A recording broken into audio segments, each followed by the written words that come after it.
But maybe in the last minute of your life, you want to be something more than a goddamn savage!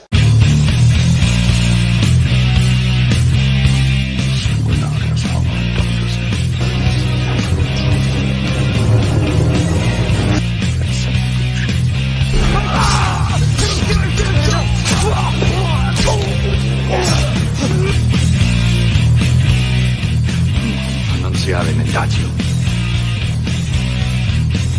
Prego, some homo indomitus. Fearless wax, insanity. He watches the game fantasy.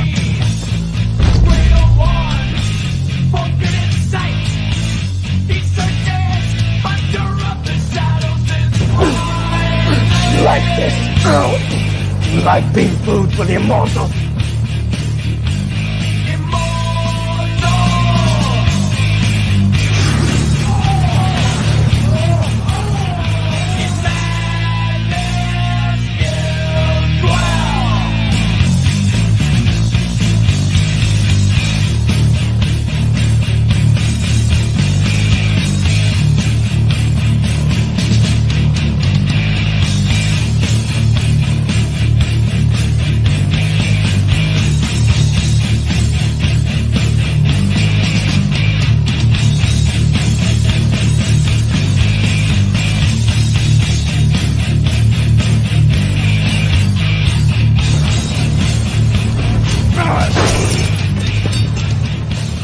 Fuck that band. What is happening, my savage friends? You are listening to The Throat of Immortal Coil, your oracle of whiskey mysticism. Revolution is my name. It is Saturday, October the 26th, 11:13 p.m. West Coast Seattle, and it is time, my friends, to get savage. Want to let you know that the Savage Show is not for children. This channel contains strong language, sensitive subject matter, images, and content intended for a mature 18 years or older audience. Viewer discretion is advised. This video contains copywritten content, however, under the Fair Use Act, Section 504C2, Title 17 of the United States Code.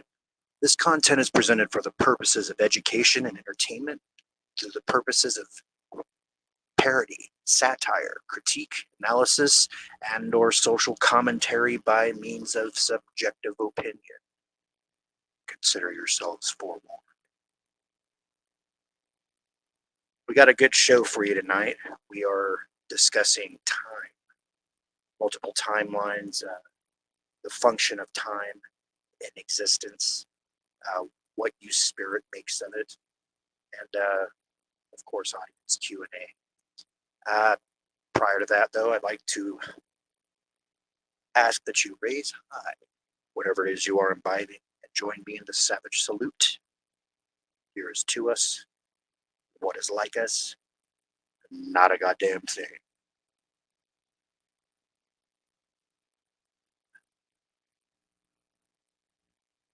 Tastes like the sands in the hourglass in the intros of Days of Our Lives.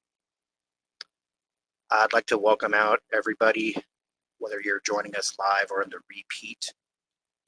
We got a couple of the people who have already sounded off in the chat. Of course, we got the always loyal, the soldier, RR, been there since the beginning, to Helen back.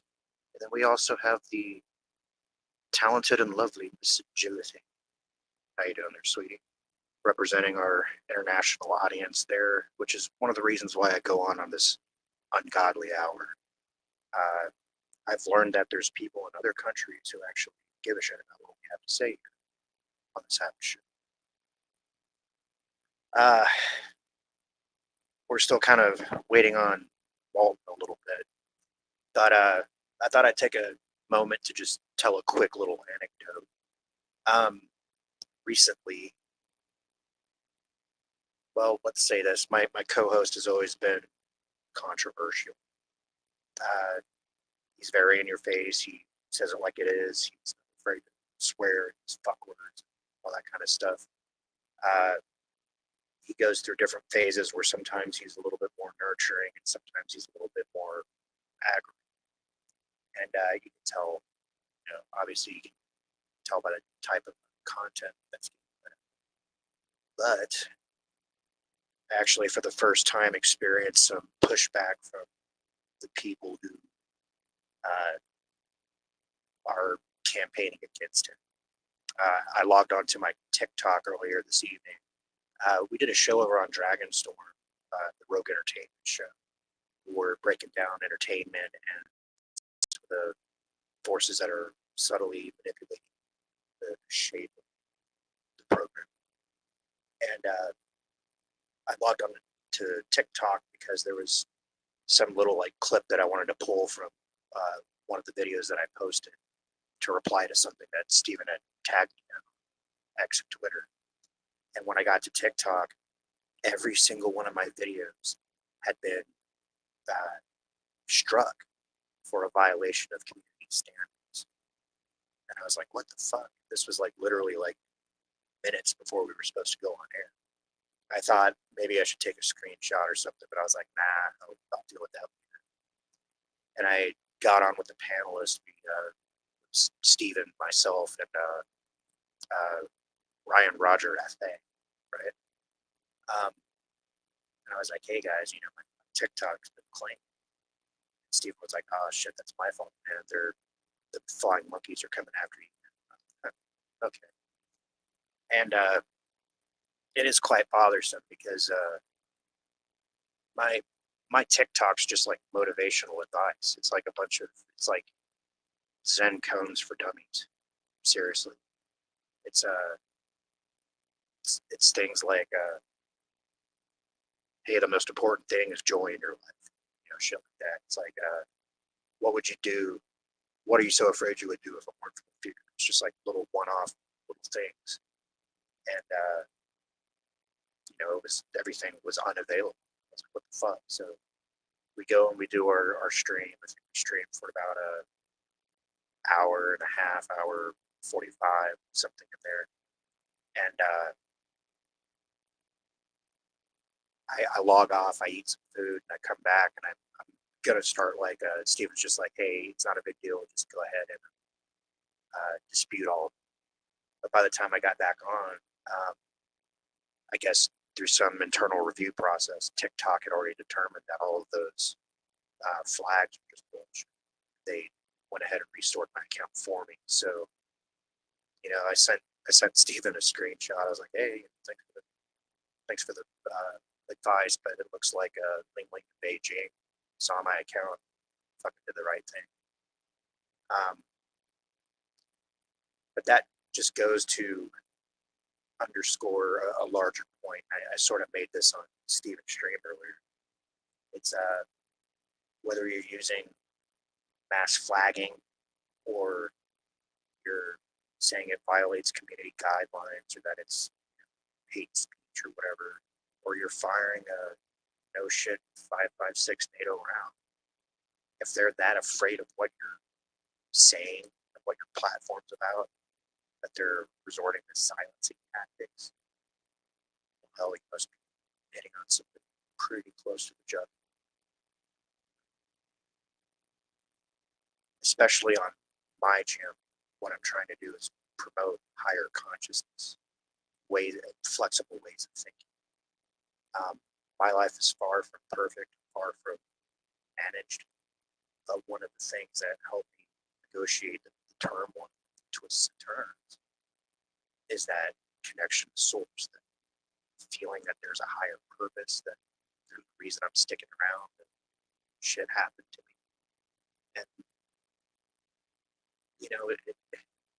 and another Zen cone for dummies. It's like, listen,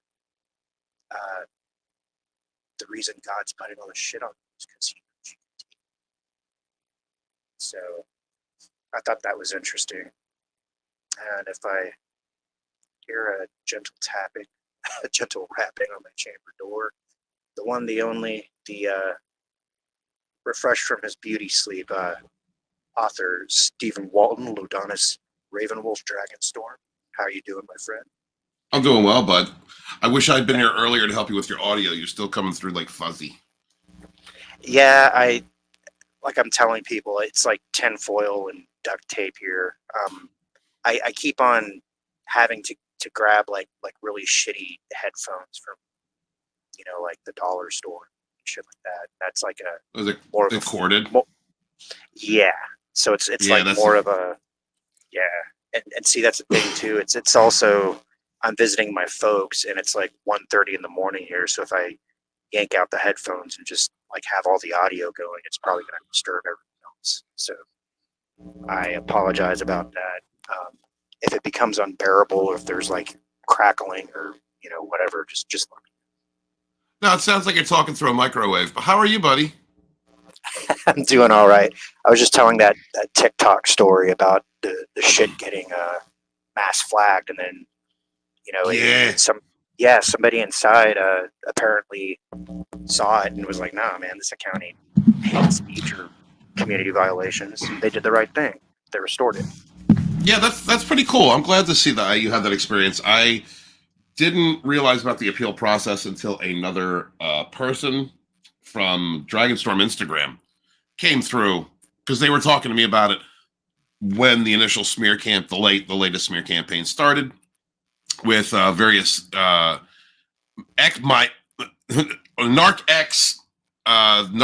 friend who was put into my life to love bomb me, which is insane. That is insane. The links that someone will go to, and then the self-aware narcs and all their flying monkeys and everything. So, but I'm glad that you've got that sorted away. Yes. Another example, and the thing is that's like it's another example of what low vibrational people who live in darkness, who have attached themselves to, like that I say demon spirit, but it's more like a demonic, it's an overarching energy of very low vibrational dark behavior that can manifest itself in several familiar ways depending upon the specific type of dark energy that they are in tune with. And when it comes to anything involving dark psychology like psychopathy or narcissism, then it always runs the same scripts. Well, we've seen this multiple times, and we can touch on this a little bit before we get into the meat of the program, but especially on your channel and your past, you have people who are so obsessed with you personally and with what you have to say that they're thinking that you're actually talking about them and addressing them. So they go out of their way to retaliate, and it turns into this. Well, yes, and mess. Well, yes, and about I don't know 2 months ago I would have agreed with that, but let's face it, I'm Steve Walton, and when you come tapping at my fucking door, I'm gonna stick my dick out of it. And I'm sorry to bring it so low. I'm sorry, but so there had been instances where like you said, actually, it does go in tune with what you said. Because there was for a greater time there, I was doing content that wasn't geared at anyone specifically. It was just at that energetic frequency. And because that type of dark energy became so invested in needing to take me down or confront me when I didn't care about it, they created a manifestation in the 3D to become involved with my life, so they could use that as a way to bring me down. And it still didn't work because, ladies and gentlemen, boys and girls, children of all ages, no matter what type of person you are dealing with who is low vibrational, emotionally dysregulated, to stalkish and crazy, whatever type it is, keeping your emotions in check, keeping your I can hear myself in the background. Keeping yourself at a high vibrational frequency, happy with yourself, productive, feeling good about yourself. If you continue to do that and work on you and just don't let someone unseat you from your proper place in the universe that you have attained through experiencing growth and trials and tribulations, nothing can take you down. Darkness hates the light. Well said. Thank you. Yeah, we appreciate that, man. You're a strong dude. I have no hesitation saying that you're going to go through the stratosphere. And then it's just shit like this is to be expected. It's par for the course, and in a way, it's kind of like street cred. You know, if they're coming after you, they came after you, Coil. They came after. Oh, you're like a sidekick on the whole, totally. narc abuse journey. But they had. I got like 600 subs, and they're just like, fuck this guy. No, but actually, good. To demonstrate the power of TikTok, most of the time the videos I put on TikTok have parallel YouTube shorts, and I get 1K plus views on most of my videos on TikTok, but on YouTube it's like 26, 27 people maybe. So there's a difference in the algorithm and in the way that shit's presented on both streams. So I'm trying to pay attention and learn the lessons there. You are learning the lessons and the stride that you're at. By the way, hail to Jillian, hail RR. Yeah, man, board of the chat, brother. Chat. What you have been doing over there has been good. The short clips that you've been doing, I think that you're really coming into your own, especially doing the camera work that you have. I'm very proud of you. And Sporky News Podcast. Sporky has also been leaning into TikTok and Instagram, and I've been trying to tell people that that I work with. It's like it's not my secret. It's not a secret like other people do it, but it's something that I discovered is I figured out that if you don't pay to advertise yourself on YouTube, if you don't pay for those subs, if you don't, if you are shadow banned at all, if you are sunken into the algorithm at all, it really pays off to have different avenues to cross promote. And just like in life, it's good to have different revenue streams just in case. It's to different ways of thinking, different skills. It is just another applicable way to maneuver yourselves and be successful in life. Absolutely. Which is why I'm grateful for the association. You have a huge platform. It's cool to be able to come on and just be like, hey, everybody, Savage Spirituality. Blah, blah, blah. Well, dude, I think, Savage, absolutely, because I think that the time is going to be coming here shortly because from StreamYard, you can stream on Instagram and TikTok. The time will come when Dragonstorm or Ravenwolf will be streaming on all three platforms. So, and awesome. You're welcome to be, absolutely, man. You'll be welcome to join that journey along with the rest of us. Yeah, we're also hatching some plans behind the scenes here, possibly doing that choo-choo fucking train wreck express thing. Oh, we're doing the train wreck express. Yeah. That's the thing. I have never been. If I may go a little Walton, just a minute. Of course. Nothing has made me more determined to succeed than to have some self-aware, tongue-punching asshole, self-aware narc, have to team up with Narcopath of all herpes-infested, banging rainbow dragon in the back door with a strap-on ass. Having to send someone into my life because I was doing so well that they needed to manufacture a problem. And then all the flying monkeys and bullshit that's happened, attacking my friends, coming at COIL of all people. COIL, if anything, has guided me with restraint when it comes to you fucking narcs. Understand, I have never been more determined, never felt more Walton, never felt more Tauren. Never felt more of all my fire triune. Never have felt more this world needs to hear people like Alex and myself than to have gone through what I have and come through with flying colors. You gremlins are pathetic.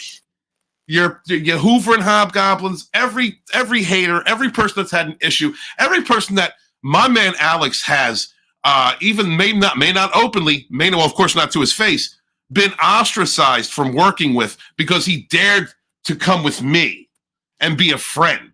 People like Sporky News Podcast who also go through the same shit.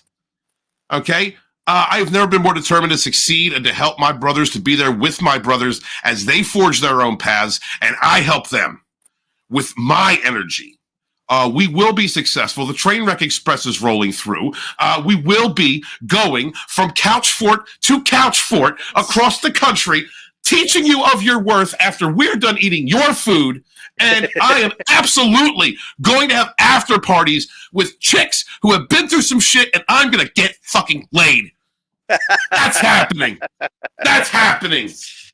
There you go. Steven has made his mission statement. Goddamn right. All right. Well, we're going to take a moment to recompose ourselves. We do have some on-high topics to speak of, but yes, let's. Okay, I'm sorry. I woke up now. Yeah, it's good, brother. No, it's all good. Truthfully, the past few weeks, there have been some frustrations that's come up, like in personal lives, and that's why taking time to talk about shit like this is very important, because we gotta contextualize the bullshit when life gets lifey. It's because it's like, well, how bad do you want this? You know, and these kind of discussions are needed. We were talking about this on your stream earlier. The way to beat back the system isn't to like have a different guy in a different colored tie. No, it's to change the consciousness game. Elevate your awareness, embody that sort of thing, pull forward that fucking Star Trek future we want to see. And that was so important for you to say that. I'm glad that Ryan was there when you had a chance to, because he's quite an intelligent cat. He is. That Welshman. Yes. Athay. We learned that tonight, yeah. Athay. Yes, Walton's been saying it wrong for a long time. But to bring it to that part of the discussion, which I actually feel a little remiss that we did not have a chance to go deeper in when we were talking about that, because it is the truth of it.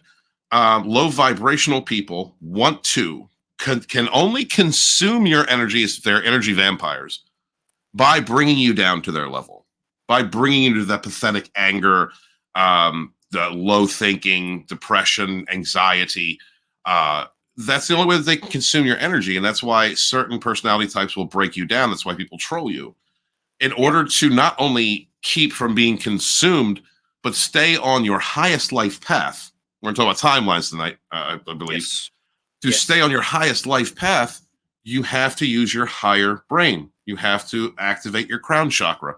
You have to stay, you have to resonate high in your frequencies and remain the course, and do not allow yourself to fall back into previous versions of yourself, which is what low vibrational people are tempting to do for you to do in their attacks. Yes. It's interesting. There was I don't know how much of a Whovian you are, but Doctor Who, he's a Time Lord, and he, access to all space and time. He comes and makes friends with a human and then takes them around, and inventions ensue.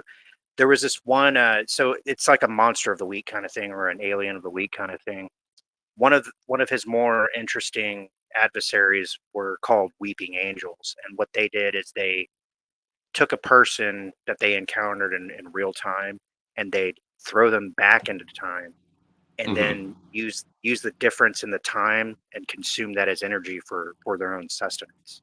So typically, like, let's say it's 2024, you meet one of these guys, they'll toss you back to like 1785 and then consume the difference in the time stream for their own sustenance. Wow. And then you're stuck in 1785 and you just have to fucking deal with it, unless the doctor comes and saves you, kind of thing. So there's it's really interesting the way that you said that, because I think that most science fiction has its basis in a kernel of an idea of the inkling of the truths, but that whole idea that you can excel in a timeline and then be pulled down into bullshit and get distracted and have that energy be redirected, whereas you would be more powerful and assertive if you stayed on your high vibration. Well, I mean, that also has a lot to do with like destiny swapping. I don't know if you're familiar with that, or karma swapping. Yeah, go ahead and explain that.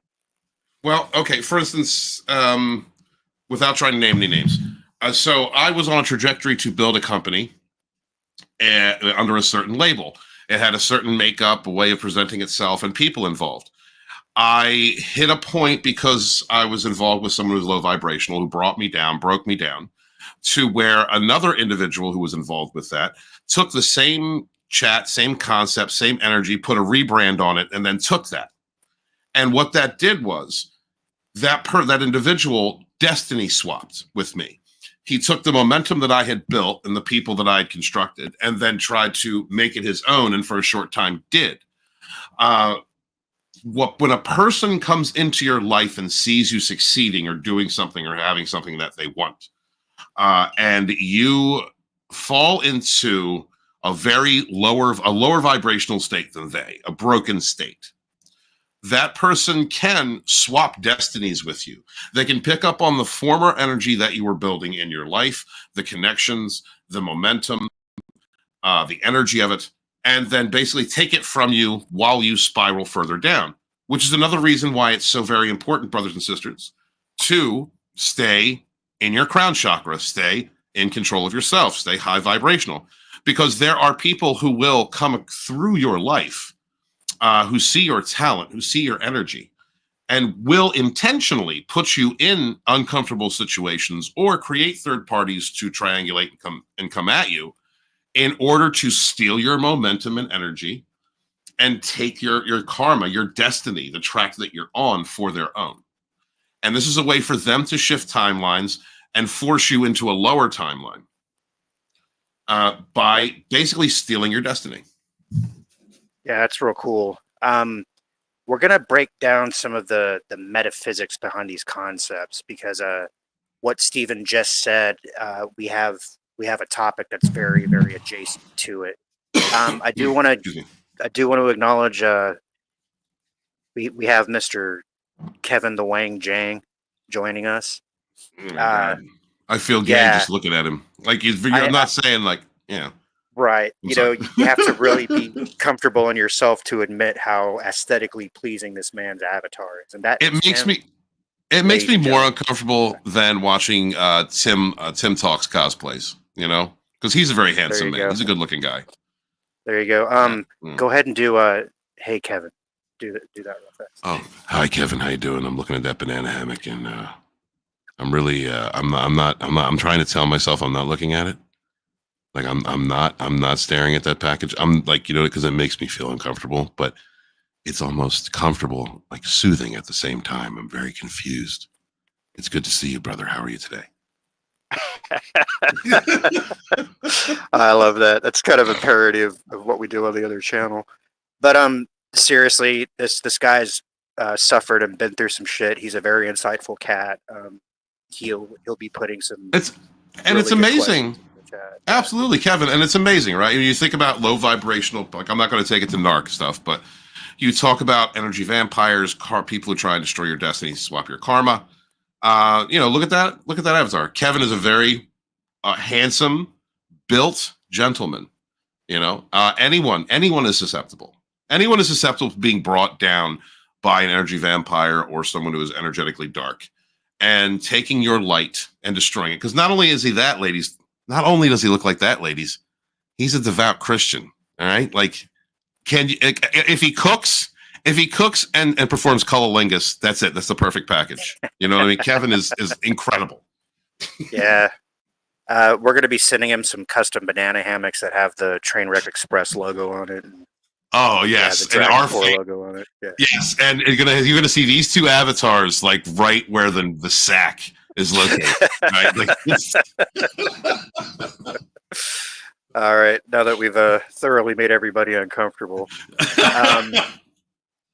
Well, what I want to get into is we're going to contrast the difference between the typical conception of time and what time actually is and how it services spirit and its experience of the illusion. So let me just kind of float this out real fast, and I'll ask you for your thoughts here, Stephen. Most people think of time, you know, they look at a clock or they look at the calendar or they look at their watch or their smartphone, probably their smartphone more these days. They're like, oh, it's 12 o'clock.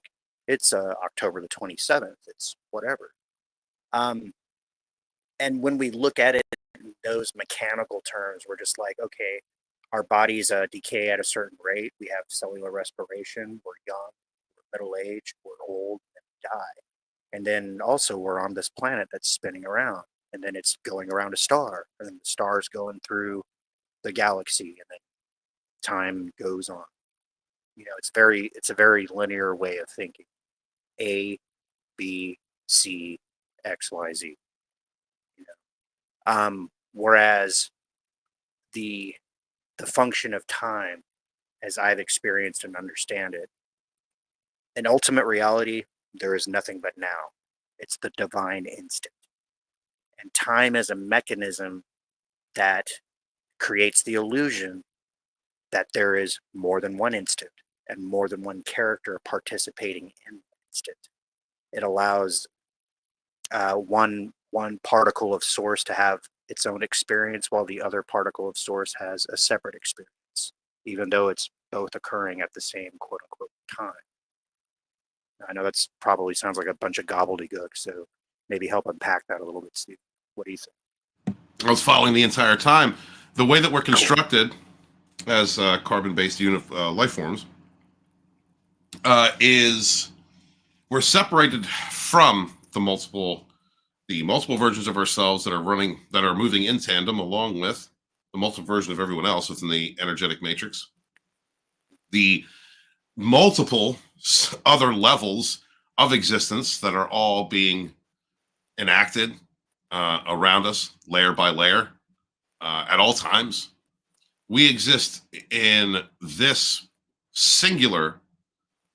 God damn! I really wish I had woken up earlier. This singular aspect of source of existence, perception, in this matrix around us.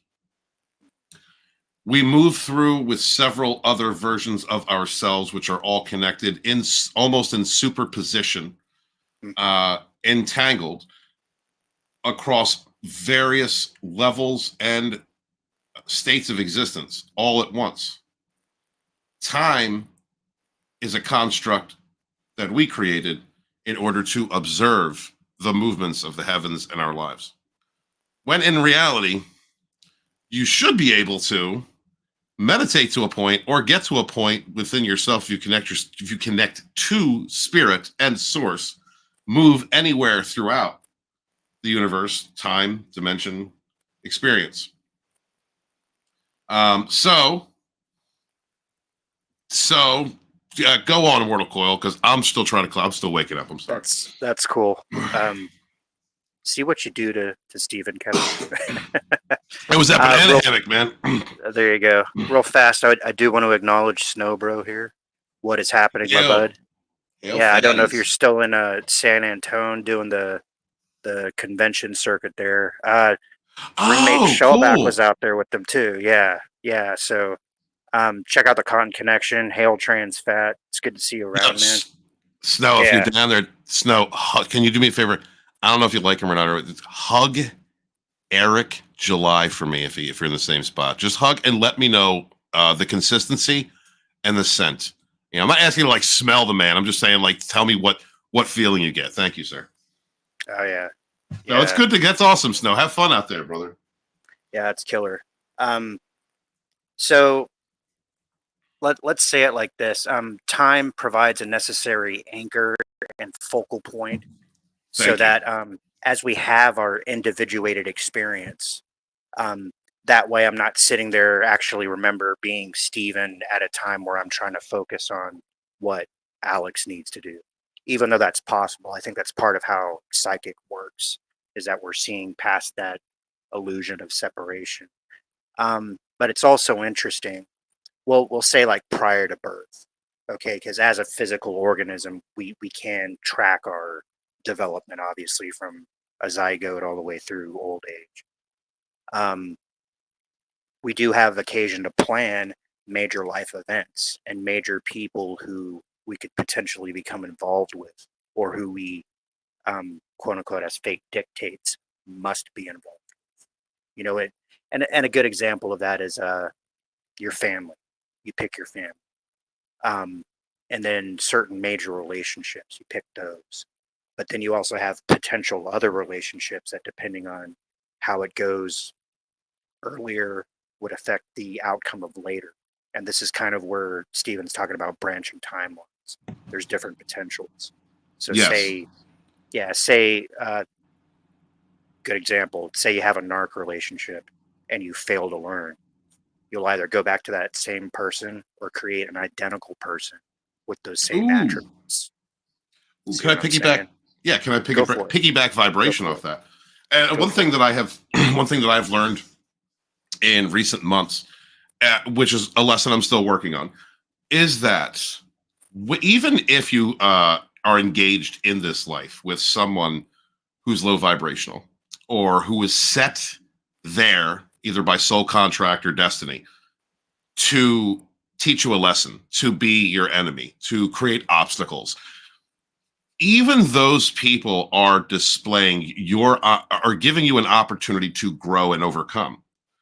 And they should be appreciated just as much as any person who comes into your life for positive reinforcement or to teach a passive lesson, a positive lesson.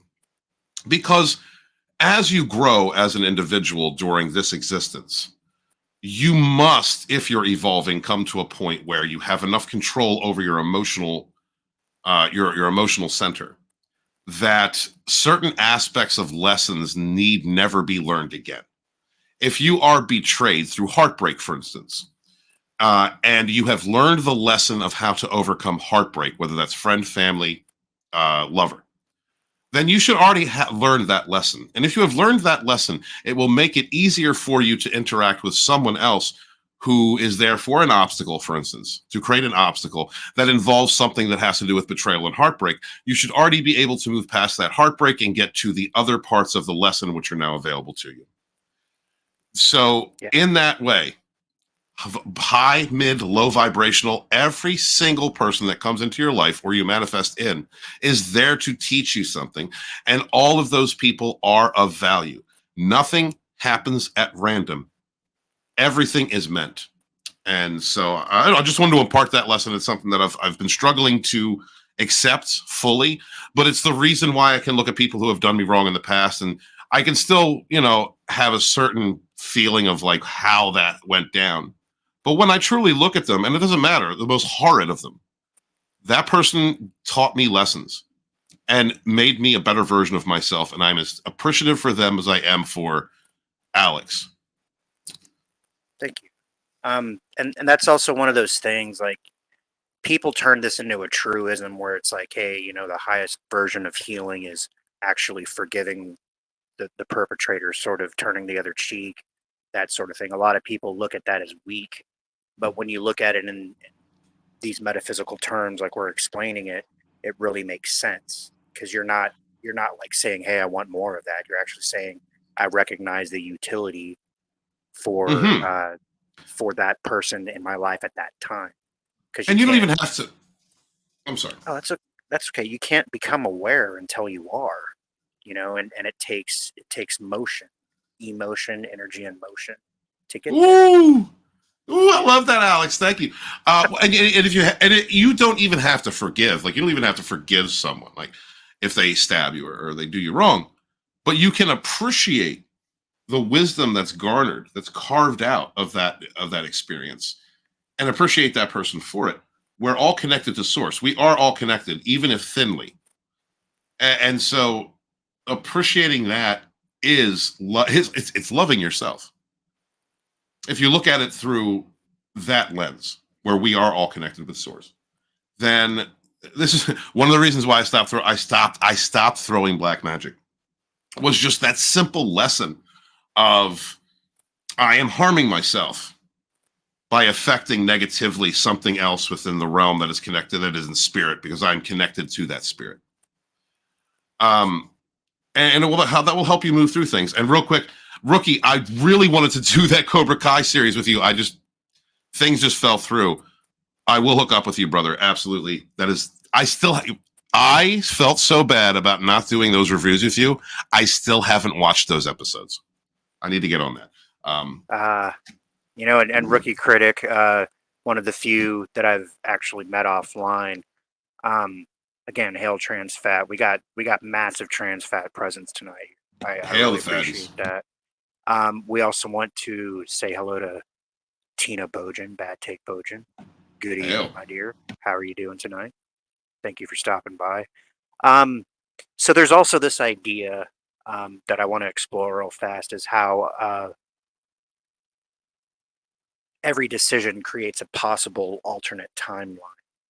And not only that, but good decisions propel you forward, and decisions that aren't so good for you propel you backwards and stall or retard your progress. Swap your destiny. Yeah, and I guess the easiest way to explain it is like, okay, you get up in the morning, you're trying to figure out what to wear. Do I wear a blue shirt or a red shirt? Well, in one timeline you wore a red shirt, another one you wore a blue shirt, and it's a little bit. Yeah, go ahead. I'm sorry, and those decisions can have profound effects from something as simple as being noticed, because red is a more noticeable color, being more noticed, or being more calm, emotionally calm with blue. Sure. Right. So all of those decisions have impacts, even in those subtleties. It's all of those energies have an impact in your day, and that's why it is literally another timeline of existence. Yeah, and I guess a more immediate thing here. Have you ever had this experience, Stephen, where you're getting ready and maybe like you're frustrated or kind of off or something, and you're just like, God, I got to get out the door. What the fuck? What's going on? How come? And you get to where you're going, and maybe there's an accident, or maybe something terrible had happened. And Oh, absolutely.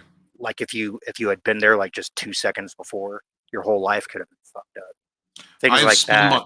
Oh yeah, dude, I spun my wheels frustrating when I couldn't find my keys or couldn't find a shoe or something like that held me back like 15 minutes. It got me so rattled and so upset and so off kilter because I used to spaz out like that. Yeah. And then only to find out, well, if I had left during that time I was supposed to, I would have been in that accident, or I would have negatively impacted my day. Are you talking about spirit guide interference, or? That's sort of where I'm going, yeah. And then once you gain the ability to sense multiple timelines, I've been in instances where I knew that I would have died if I had just made the split-second decision incorrectly. And in that moment of awareness, I could sense that other version of myself dying and just being like, oh shit, I totally just shifted timelines. I totally just jumped from time A to time B. No doubt. There's also something. I'll just real quick. Do you also subscribe to the theory that if you are meant to continue on and you die within a certain timeline, that you can jump in that moment into one where you did not die? Yes. I've actually heard of direct, I don't know if you want to call it divine intervention, but I was telling that story a couple weeks ago where the kid fell out of a tree or whatever and experienced like a fatal injury. And he experienced a meeting with a version of himself that wasn't necessarily Terran human. And the one that came down and healed him, right? Yes. Yeah, and it's like one of those things, he's laying up in the hospital bed and the doctors are like, yeah, this kid probably only has a month or two, so, kiss him and hug him. But then because of the intervention, he made a complete recovery. And it's sort of that recognition that no, random shit can happen. And especially if you came here with a purpose to do something, and you're not just fucking around and learning how to human for the first time, you'll have instances where you'll be able to, totally be pulled out of a timeline where you would have died. And I remember that conversation you're talking about, which is another concept. I'm not sure if any of you guys are here to hear this or watch that episode. But really quick, I'd like to go over the concept that you taught me that week, which was the concept of the oversoul. Oh, yeah. The ability to exist in multiple states in the same time. Yeah, so I called that concurrent incarnation. And essentially the idea here is you're not you're not like this flesh and blood thing, right? Just like Master Yoda said, luminous beings, not this crude physical matter. Our spirit, our soul, like our particular energetic individuated unit in the image and likeness of God, the energy source, not the not the guy in the clouds that watches you masturbate. It's kind of kinky. Yeah. I imagine Kevin. Right. He's like, I'm gonna design a human around a banana hammock, not okay. So essentially, it does not take as much energy as you would think to run a human body. Okay. A human body, let's quantify this, and I'm just pulling these figures out of the air. Okay. Let's say it only takes 20% of the oversoul's energy to run a human body. Well, you could take another 20%, run another human body on the other side of the world, or you could take maybe another 40% and run a human body, or not even a human, like an ET body somewhere else. And there have been instances. There's a book I would recommend called The Convoluted Universe by Dolores Cannon, where she perfected a manner of past life regression where she, over the course of like decades, she established certain protocols to make sure that she's accessing people's real past life recall and not just wild flits of fancy. Mhm. But one particular story, she was talking about how this guy was standing on the deck of a boat and just wondering about his purpose in life, and a ship came down and they invited him on board, and he literally met himself, but it wasn't wearing a human body, it was wearing an ET body. But that instant recognition, like, holy shit, this is me. Is that you, John Lee? Is it me? And that's an instance of what I would say concurrent incarnation. It's the same oversoul split into two different physical expressions at the same quote unquote point in time. It was such an interesting concept because I'd never. It does make sense. Yeah. And I want to circle back and apply this to the timeline conversation. But, Sure. Go ahead. okay, for instance, when you called, dude, I was walking, right? Yeah, well, So you sounded like barely in your body. You're like, oh, yeah, you pulled me right, like I crashed into my body, because I was someplace else. I absolutely was someplace else, and I was walking and having an experience there. And then all of a sudden, the echoes somewhere far, far away was a phone, and the hearing that phone and hearing that familiar noise brought me crashing back. And you came to my mind. It's COIL, the show, all that. Yeah. So, but if, as I have discovered throughout my life, because I've been doing this throughout my life, a person has the ability to travel across using spirit, astral projection, however you put it, into other places of existence, other layers of existence, then would it not be feasible to conclude that while in that other existence, you are using spirit to house another avatar? Mm-hmm. And if that is the case, then concurrent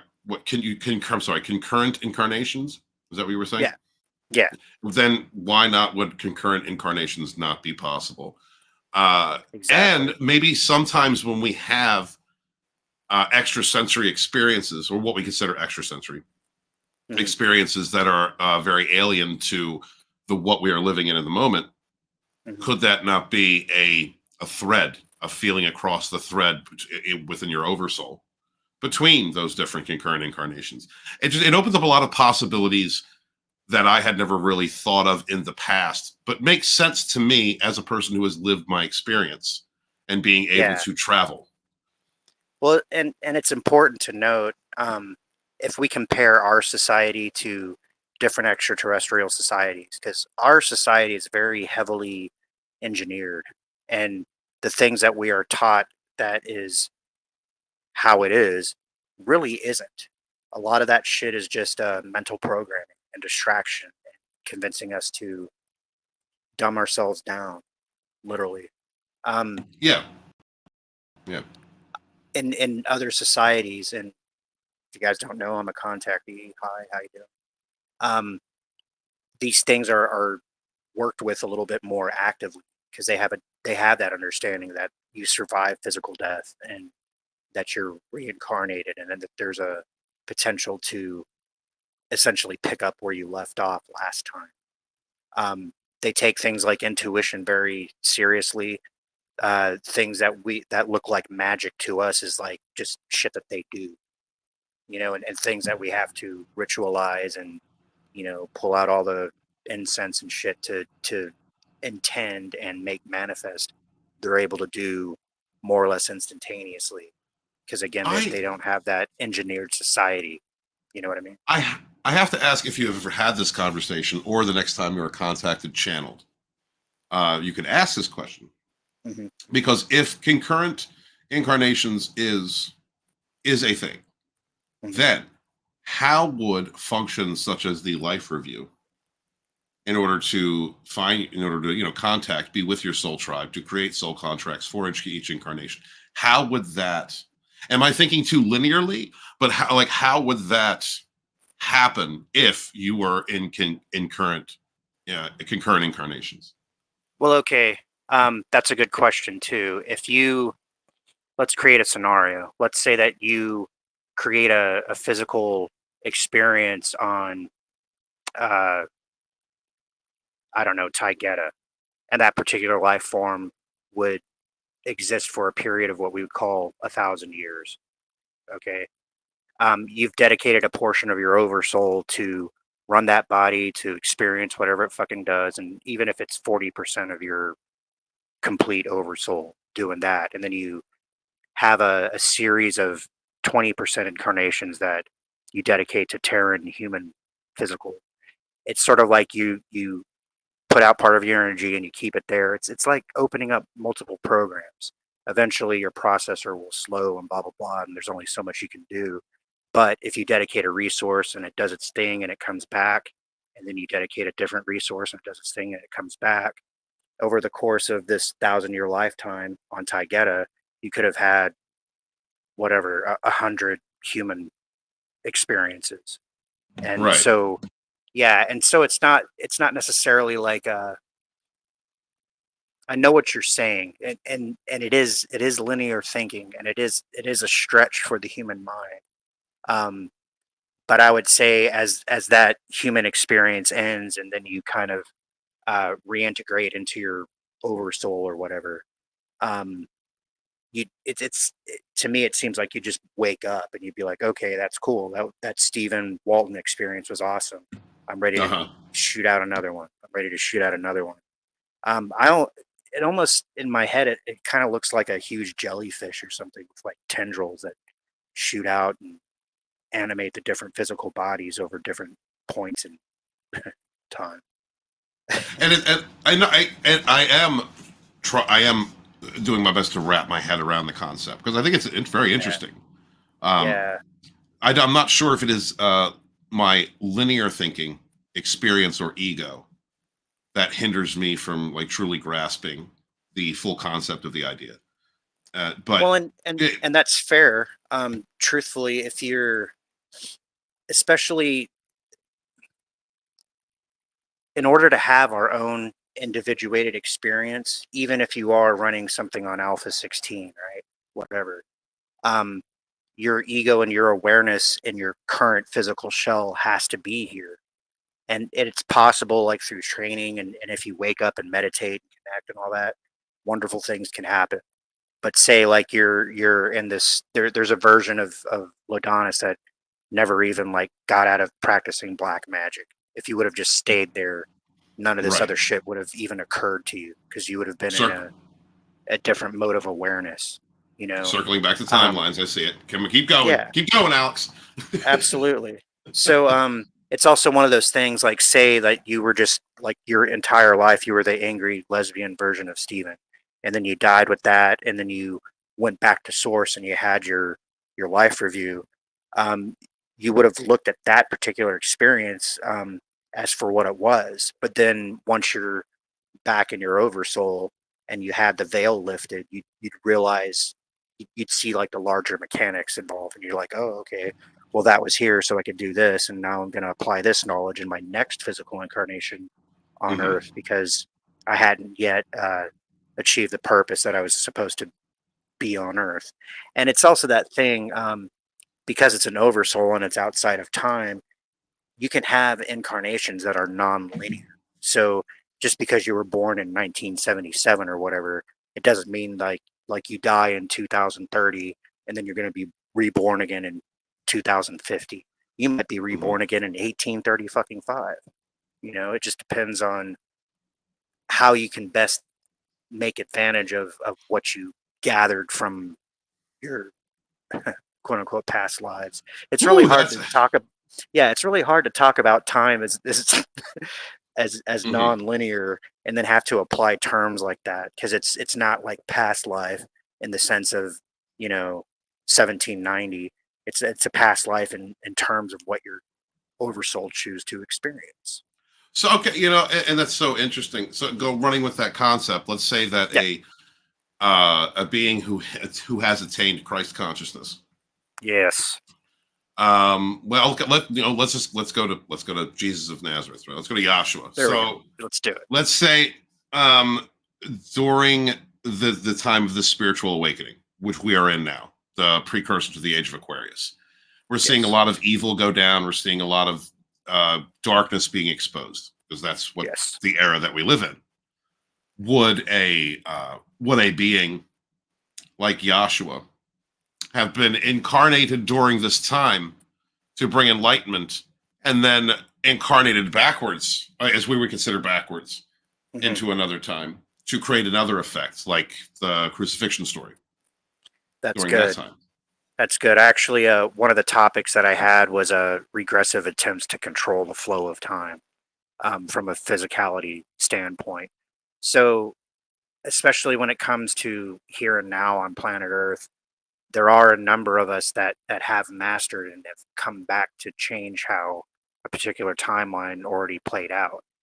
Because there's a version of and it's kind of interesting how, once again, sci-fi kind of mirrors reality.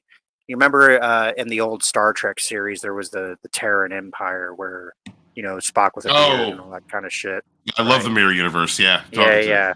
So in one universe, it was the United Federation of Planets, and we were a beacon of light and hope and human evolution, and humans were such a great example of how a primitive race could become evolved and And involved in create galactic communities. affairs. Yes, Yeah, absolutely. yeah. Whereas in the mirror universe, it was the Terran Empire. We were worse than the Klingons and the Romulans put together. You know, Uhura wore a hot fucking belly shirt. Oh, Yeah. and Anyway. Spock had a tea. Yeah. Yeah. They had a goatee. Yeah.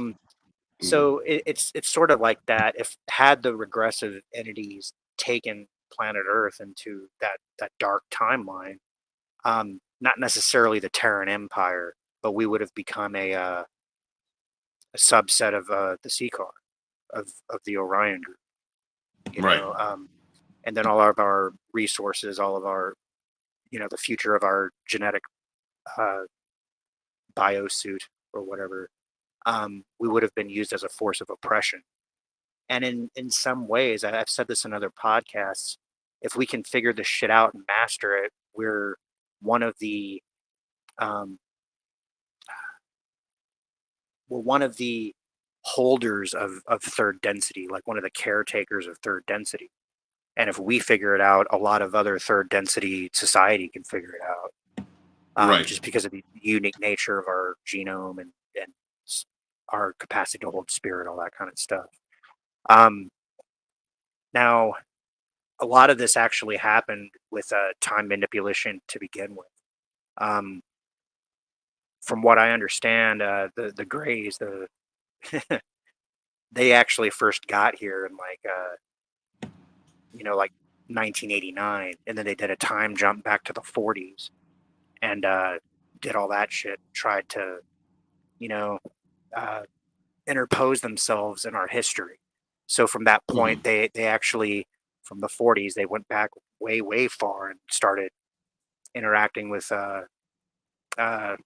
primitive societies. They would make appearances. They'd make sure that they got painted on stone walls and shit so they could present the appearance of having always been here or having been one of our fashioners or designers. And Now, so it would. I'm sorry. Go ahead. I've No, okay. no, go ahead. Well, so okay, and in doing so, let's just say they did so. We're not talking about Back to the Future time travel, right? This isn't Hot Tub Time Machine. So if you go back, this is more like what the Borg tried to do in First Contact, where they showed up at the current state and then went back to when Zephram Cochrane was inventing warp drive. It's kind of like but one of the things that since we're on the Star Trek, since we're on the Star Trek vein here, which is fine with me, I'm Trekkie all day long. It would one of the reasons why I like the J.J. Kelvin timeline is because of the understanding that when Spock went back in time, that an entirely new chain of events unfolded. So the Kelvin timeline itself is completely separate. I love that was the concept. It's completely separate from TOS. That timeline still exists. It's a whole other entity. So if the Greys were to do something like that, then that means each subsequent time they made a jump, they were like with the timeline authority from the Loki verse, right? They're like pruning. They're pruning timelines. They're basically fashioning a timeline that is wholly different from the original timeline when they arrived in '89. Well, right. They actually had to be pursued and fucking countered at each little thing, and it was like a big deal. It took a lot of races to, kick them out of where they didn't belong. It's sort of like an infection. I sent you an image once where it was kind of like black goo, just kind of weird crown chakra shit. But their attempt to engineer society was born out of a survival mechanism. They're fated for extinction, and they're panicking as much as their minds can consider a panic. But that's over and done with. That's a failed experiment. All that shit's more or less been taken care of. But it created a huge wound, man. Yeah. Well, yeah, a wound, right? We're talking about like timeline wounds, because let's say that takes place. Each time there is an insurrection into or an intervention into a timeline, it splits and creates a different set of experiences and a chain of events. Yes. So, I mean, is it possible to consolidate those back into something or back into that energy back into its original string? Very good. Yeah, actually, one of the bullet points I had here was collapsing timelines, and that definitely is something that the benevolent entities had to do. And truthfully, you were talking about dream walking, Stephen. We have that ability to just like as our body rests to pull back our energy and start to go and do things that our human mind doesn't necessarily recall once you wake up and get back and have to go to work and all that kind of shit. Right. Well, the veil.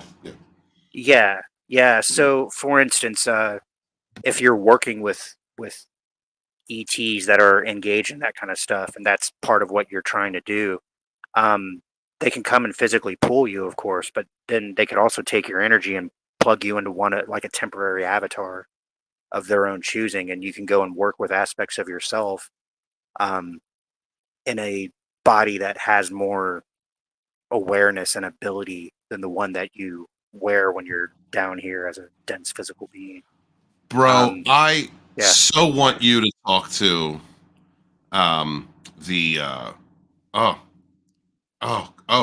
damn it, I can't think of them. It starts with an A. What is that human race? Who, the Andromedans? Yeah. I so want you, if you can, to contact them and tell them I'd love to have an experience. I'd love to just have one of those experiences. Because to my knowledge, I have not. Well, that's one of those things, especially when I'm on the train wreck express and we're driving around and shit. I would actually like to visit um, certain places where I'm sure that we could initiate a contact if we could. Beautiful. Yeah, you know, I want and to see the mounds. I want to see the mounds in the American pyramids. We gotta stop there. yeah, And I want to go back to oh, the Grand absolutely. Canyon with you and go check Yeah, out, see if we can get anywhere close to the Egyptian artifacts and the tunnels that oh are yeah, dude. there. I would love to do that. Well, that's part. I mean, you know, we make jokes about couch forts and eating your food and shit, but I totally want to do that. Go to different ley line intersect points and like earth chakra points, and you know, maybe do a podcast there, or like maybe spend the night and fucking see if we can Oh, we come up with absolutely would. something on Yeah. high. Yeah, you know, maybe I'll find the Fae and introduce you to them too. I've had experience with the Fae, but they've never done the shit that they did with you. That was incredible. Oh, that was funny shit, man. So yeah, collapsing timelines, sort of healing those wounds, or like as the multiverse said, like pruning timelines or whatever. If the regressives go in and do some damage and they have to be kicked out, those timelines have to be woven back into a healthier one. And a major one happened like a couple years ago, and that's why we're starting to see things like the Mandela effect, where like some people remember him being in jail, and some people said no, he was never in jail. Or it's like That's the insane. Berenstein, yeah, like the Berenstein Bears. Do they spell it with an A or with an E? Right. You know, different people remember that different ways because they're actually coming out of it from the perspective of two different timelines, and that's fine. I mean, it's kind of confusing and it's kind of like a curious afterthought. People are like, well, really, what the fuck is that? But unless Well, you think along these lines, it's just going to be like a internet curio. it also makes you wonder how if the draconians, the human draconians, Mhm. if they, when using Looking Glass, had saw these multiple, viewing multiple timelines, had Oh seen yeah. ways to prune. Well, so they totally did use technology to try to uh, create a favorable outcome for themselves. So the Montauk project was a really good example of that. Oh, Um, Montauk, yeah, dude. yeah, yeah, and then various iterations of CERN. You know, they keep on trying to build these hyper particle accelerators that are miles and miles in circumference, and you know, basically they all that shit's not going to be allowed to fly because it doesn't just Hu- affect them; it affects the rest of the fucking galaxy. well, yeah, they made a black hole in New Jersey at one point, like what, 8 years Right, ago. You know what I mean? Like right. the human fascination with believing that you need this highly generated power in order to punch, in Yeah, order to punch through the fabric.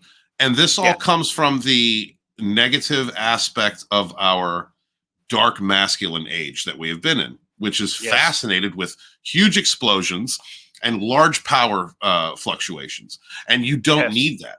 Calm, No, serenity, being centered will grant yeah, you much greater effects and insights than trying to punch your way with a nuclear blast through the fabric of time and space ever could. yeah. Well, and that's actually a perfect symbol right there. The idea that we need technology at all to achieve these ends. Now, it's possible to use technology to affect existence, but you're only going to be able to get so far. Whereas if you use your spirit body or your light body, there's no limit. You can go Right. anywhere and be anywhere and do anything. You know. And technologies can be much more natural than we have Yes. tried to create these combustion engines. Wait until they figure out that some of the crystals that are laying about in the wasteland of the past, in different rural, in different areas, actually are like computer chips that hold so much information. Wait until they can tap into the knowledge within the crystal skulls when we start thinking Yes. along those lines, you know? Yes. And I see those articles every now and then. I have like the Google News kind of programming developments in Crystal, and they have gotten some sort of 5D programming ability where they're like, well, crystals can potentially store like quadrillions of fucking bits and blah blah blah blah blah. Yeah.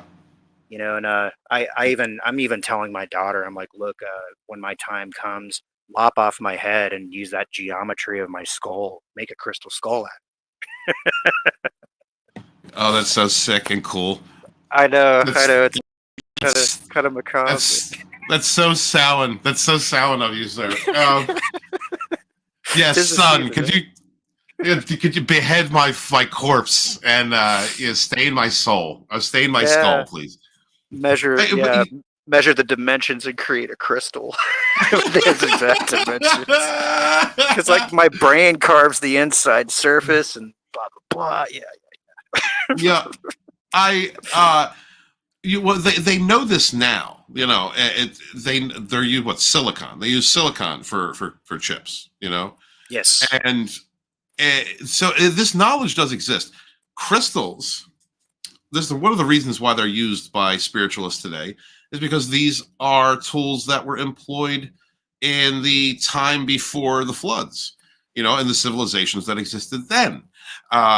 It is why when I think a lot of times, at least to the public, I think this is known by the draconian families, but Mhm. in a lot of our history, we're looking for something that is relative to the technologies that we have created in this time, in our perspective Yes. of this matrix we've created, looking for these past civilizations. And unless we can, dig it up like Göbekli Tepe, that we claim that there's no proof, and it's bullshit. There's proof everywhere, Right. but we do not think in the terms of the technologies that were developed, the Earth-based technologies that were developed at that Right. time.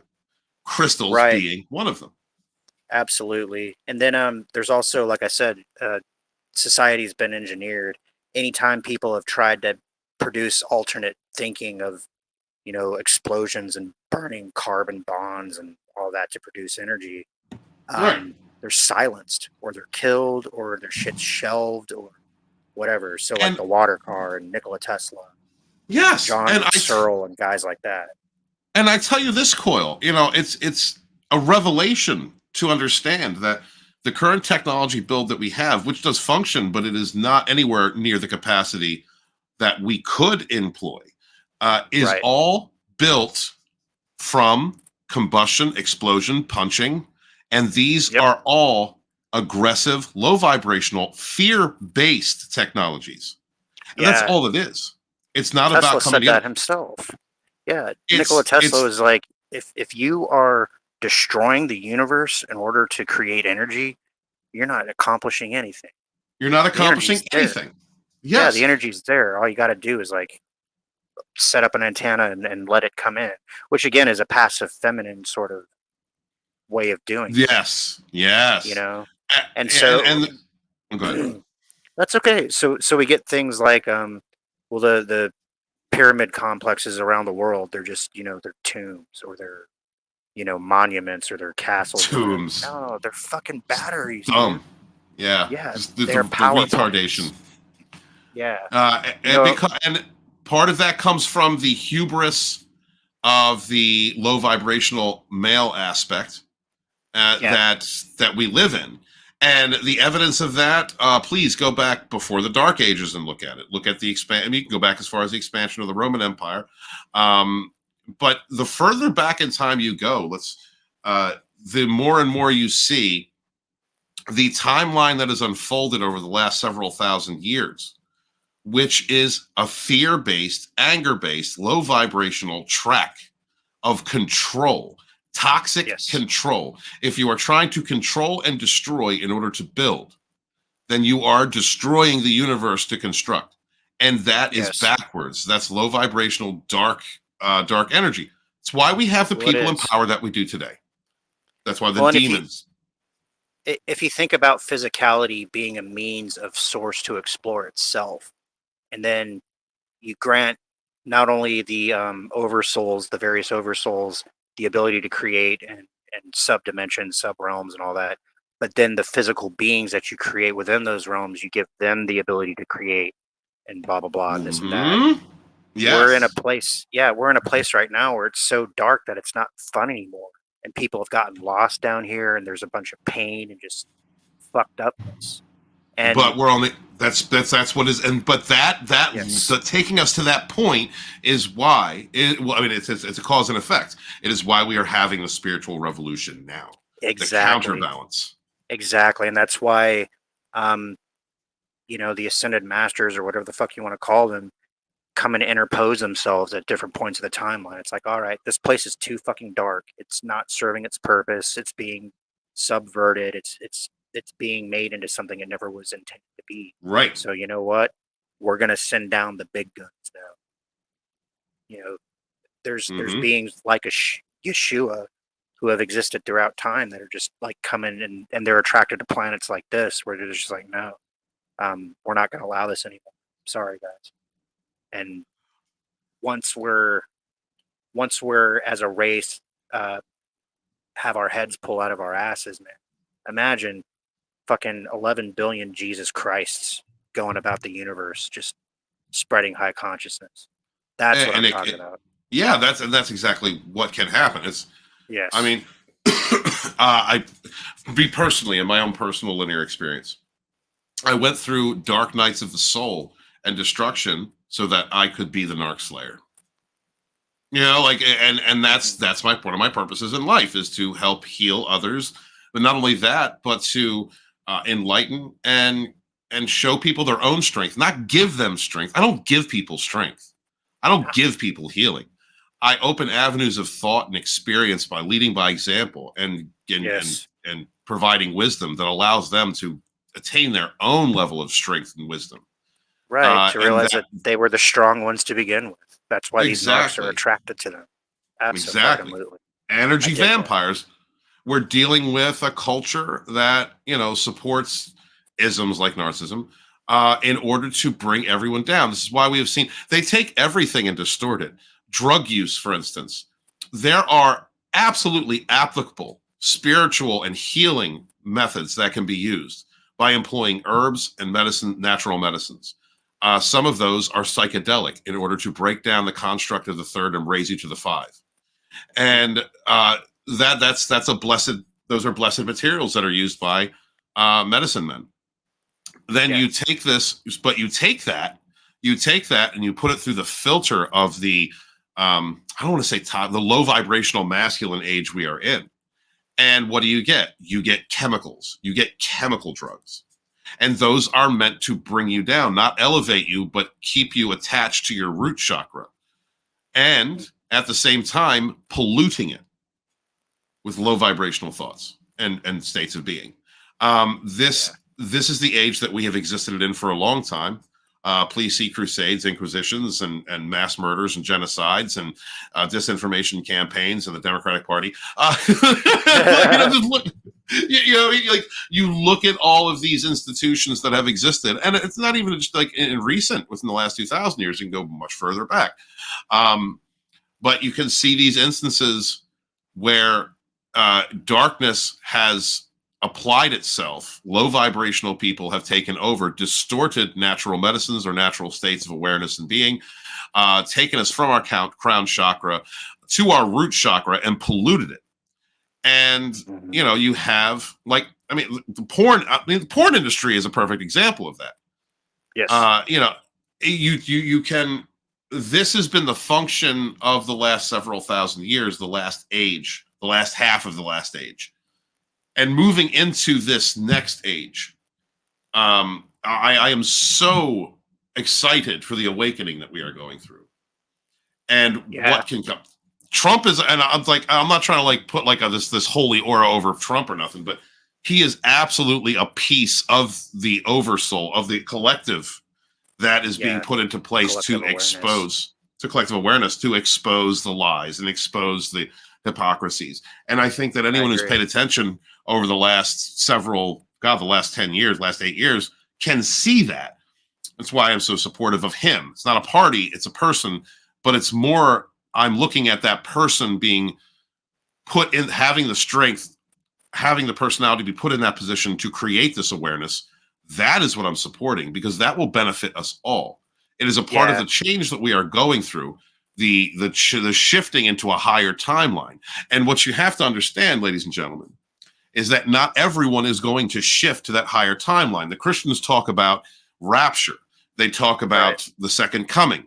These are concepts that are applied in the overall spiritual story of humanity.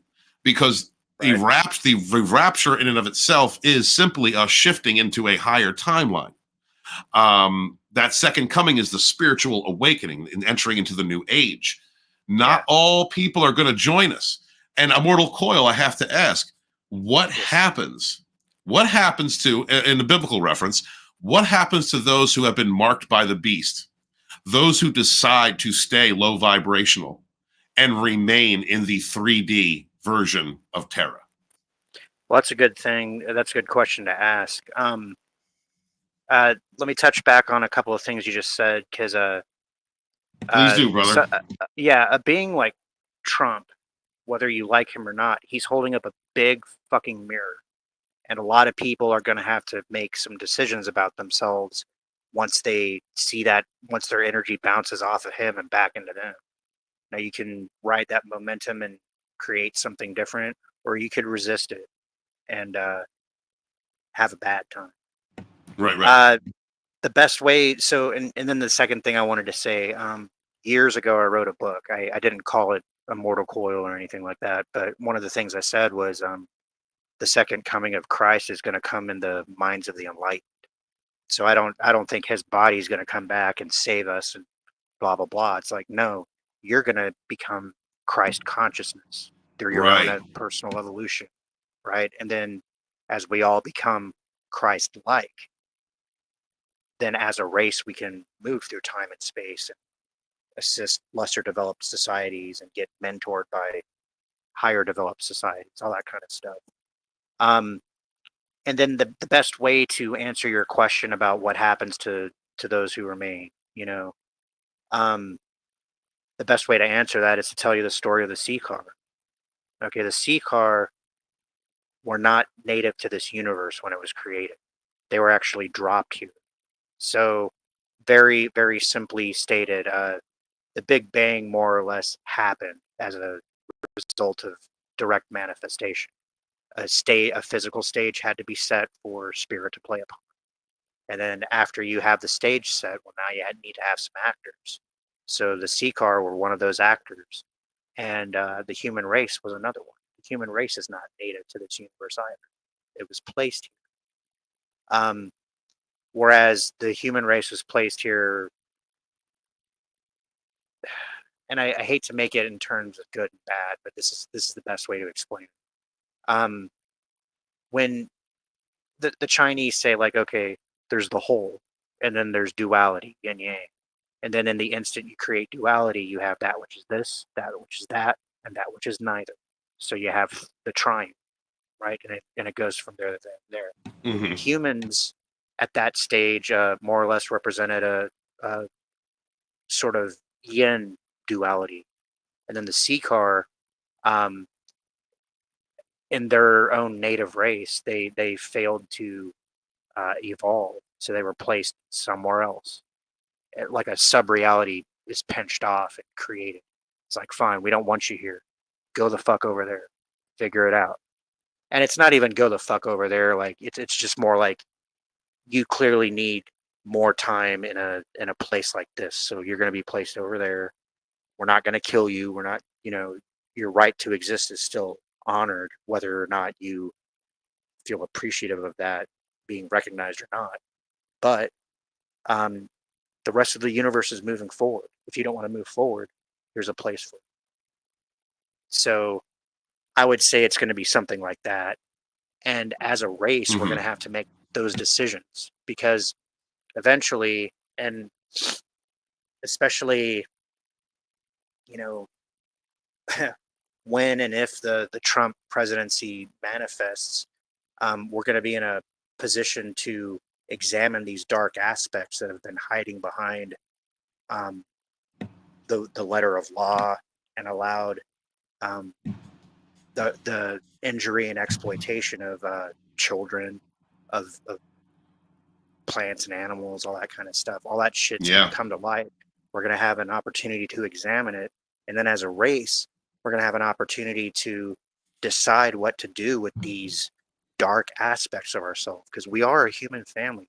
And even if these people believe that they're demigods and sons of fucking Seacar or whatever the fuck, sons of the lizard god, Mhm. The ones that are non-Terran are going to be kicked off the planet, and the ones that are Terran, we're going to have to decide what to do with them. And what we decide to do with them is going to be sort of an announcement of our current state of consciousness. Now, here's the thing. Mhm. Well, one last thought. If you Sure, want no, to please. make it, in terms of timelines and all that kind of stuff, if there's a timeline where we are unfucked with, but we still allow these dark human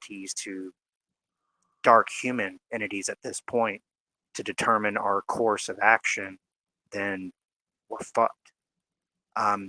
But if we're unfucked with and we say like, okay, we've been fucked with and we know who's been fucking with us. So guess what?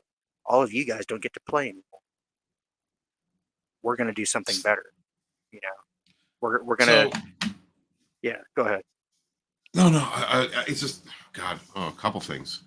Yeah, Um, I always have to keep a whew. pen and pad down when I'm talking to you guys because One. Okay, I'm going to pick two. One. Yeah. Long ago, I have a science fiction series that I have to write as soon as I get volume 2 out. I'm not working on it until I get volume 2 done. But I have the science fiction series where there is a dark entity, Valrin Tudakan, who is a higher dimensional being who understands he is connected to different versions of himself in these different dimensions.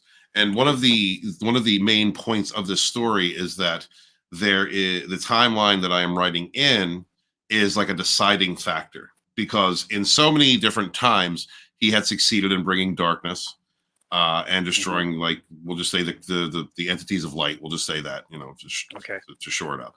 And in others he had not. They had won and overcame him, overthrew him, or just banished him. And so one of the critical points of this timeline is that this is a tipping point. It is a tipping point in that balance. Does the entire multiverse sway into the direction of light or in the direction of darkness as an overall energy? And I feel like we are kind of living that out now. And I'm not saying I'm prophetic or anything. Like these are thoughts that I had in my early 20s, through science fiction, through writing and creativity, as far in applying what I felt instinctively. And I believe that we are at a point now in our current experience, that we've come to that point. I think that there are timelines that exist in hell on Earth, where the Draconians rule. They own all the major media. They have taken our civil rights. They have everyone conditioned. They're abusing and using and trafficking and doing all the things that are coming to light now. And they have won that battle. And there are timelines where we have ascended to Christ consciousness. We have risen up to a higher vibrational existence. And we're playing that out in our own individual existence, in our current timeline, our current matrix. And I just want to make comment to that, because that's kind of something that I've always seen. The question that I have for you is this. So do you think that if we go the way of allowing the Draconians in power to continue to run the darker aspects of the human spirit, then will, and as far as jumping timelines, will the spiritually enlightened go one way into, let's say, a second coming, or the spiritual enlightenment, the new age, and will the other half of our society, will they stay in that low vibrational state and basically live like a hell on earth, being run by the darker souls? Interesting question. I guess there's a couple of different answers to that depending on the perspective you want to take. But there is such a thing as individual manifestation.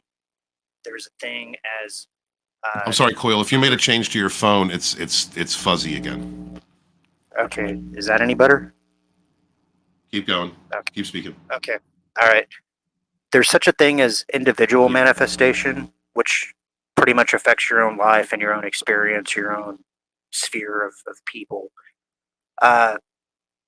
There's group intent and racial intent, planetary intent. So let's say the planet as a race decides that it wants to go down the dark path, and you just so happen to be incarnate with it, and you fucking ride along with it.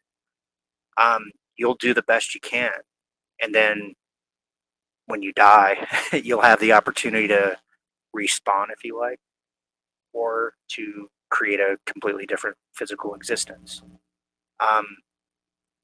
That's, sometimes I wonder about that with deja vu, because as we focus on time, we have that sort of now awareness. We have like our memory, which informs our past experiences, and then we have deja vu, which gives us an inkling into things that have already happened, possibly, or that have a strong possibility of occurring. You'll have that like sort of spacey, like holy shit, I know what's going to happen if this goes a certain way. So if it's important enough for you to experience that dark reality, you will be given the opportunity to do so. If it's not, and you'd rather create something higher, you'll have that opportunity too. Now you might face some opposition, and you might be tempted to be less than who the fuck you are. But whatever you focus on, Anakin, most importantly, becomes your reality. Yeah. I hope that makes sense. I hope that's useful. It does. The chat, listen, YouTube just yeeted one of my freaking comments, yo. Ooh. Yeah. Okay. Kevin's out there, right? So Kevin out there, and I didn't even see it come up in my chat. Because I'm viewing the show from my phone. And he said, I wonder if Harris will get elected. If she does, is going to be shit. And I replied, if you guys, I guess you guys didn't see it, that if the Democrats steal the election, then darkness will prevail, because that she is definitely of the dark spirit, and the Democrats are absolutely evil at this point. I'm not saying all, but definitely the ones that run the party. And we'd have no choice but to rebel. But it's funny that YouTube is messing with your chat there, brother. Yeah. Well, we're major sources of light here, man. My channel's been suppressed for years. Darkness hates that actually, light. Right here, Rookie is saying, like, your current sub count is 616, the Marvel Prime Time universe. I love that. Yeah, we're about to get into chat questions here. I just wanted to comment real fast on that.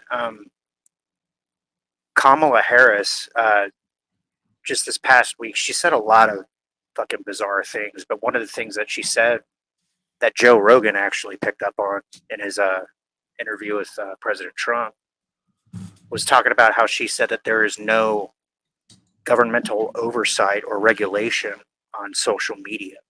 Mm-hmm. And Joe Rogan was like, what the fuck? Like, there is only one conclusion that you can have by a statement like that, is she wants to suppress the First Amendment.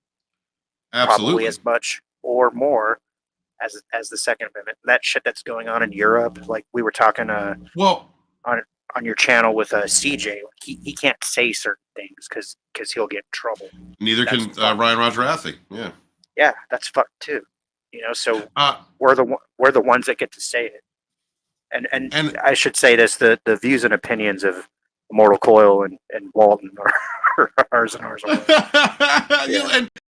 But listen, the reason that Harris was triggered by that, all right, the demon spirit, I consider her connected to demon spirit. Yes. Is because they had control of all the major platforms. They had control, but now there are two. I mean, there's probably more, but there are two main individuals at this moment they do not have the power over, and that is Tucker Carlson and Elon Musk. Tucker Carlson is reporting as he sees fit, and Elon Musk bought Twitter and turned it into X. Yes. Right? But you still have places like Facebook. I got hit on Facebook the other day with misinformation for something that was not misinformation. The mainstream media. When it comes down to the demon spirit of psychopathy and narcissism, the demon spirit of cluster B, it is about shifting blame, deception, silencing truth, making the victims look like the abusers. It is about confabulating all truth and framing any truth that escapes in a way as to make the abused or the targeted look as though they are the problem. And that Harris is freaking out because Elon leveled the playing field on X.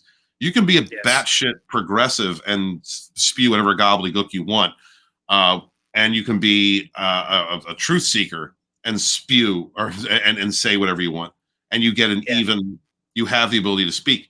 Facebook still isn't like that. Nope. Anything connected to Facebook isn't. Windows, Google, all of these different social media platforms are still censoring. These are where fact checkers come from. Fact checkers are propaganda checkers. They're not checking facts. They're narrative checkers. Yes. And that is why that triggered her. If you notice, Kamala will get triggered by anything that offends the darkness in her. Yes. Jesus is Lord. People were saying Jesus is Lord at one of her rallies, and she went off. Well, there's a rally down the street for you. We don't do that here. We ain't connected to source here. We don't believe in God here. like it triggered the demon in her. This is a fight. This is a fight versus darkness, ladies and gentlemen. And I don't mean that as like.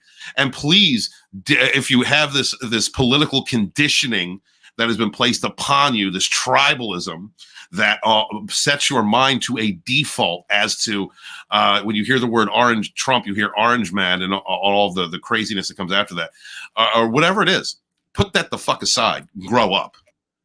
Because this is light versus dark. This isn't about a political party versus a political party. This is a light versus dark. Yes. That is the war we are engaged in right now. Well, that's the very genesis of savage spirituality. Sometimes we have to demonstrate the light by saying fuck words and letting our balls hang and just this is the fucking truth. You guys have your head in the goddamn sand. Pull it out. Let's march forward and shake off this dark fucking succubus. Dark energy vampire. Yeah. Well, when it comes to let's look at Kamala Harris, right? Who sucked and effed her way up to the top.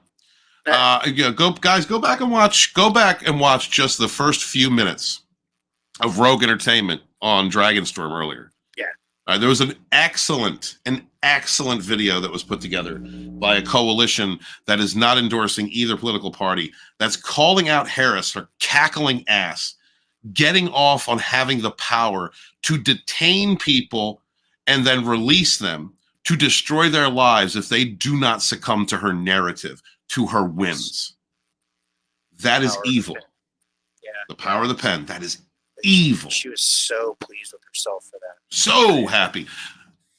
Yeah. That's a freaking narcopath. Kamala Harris is a narcopath. Oh yeah. Undoubtedly. Absolutely. If you decide, I'm sorry, real quick. And if you decide to travel on the dark web and take a look at a couple pictures that were taken off Hunter Biden's laptop, there's some interesting scenes of her and Joe Biden doing stuff on Air Force One. All right.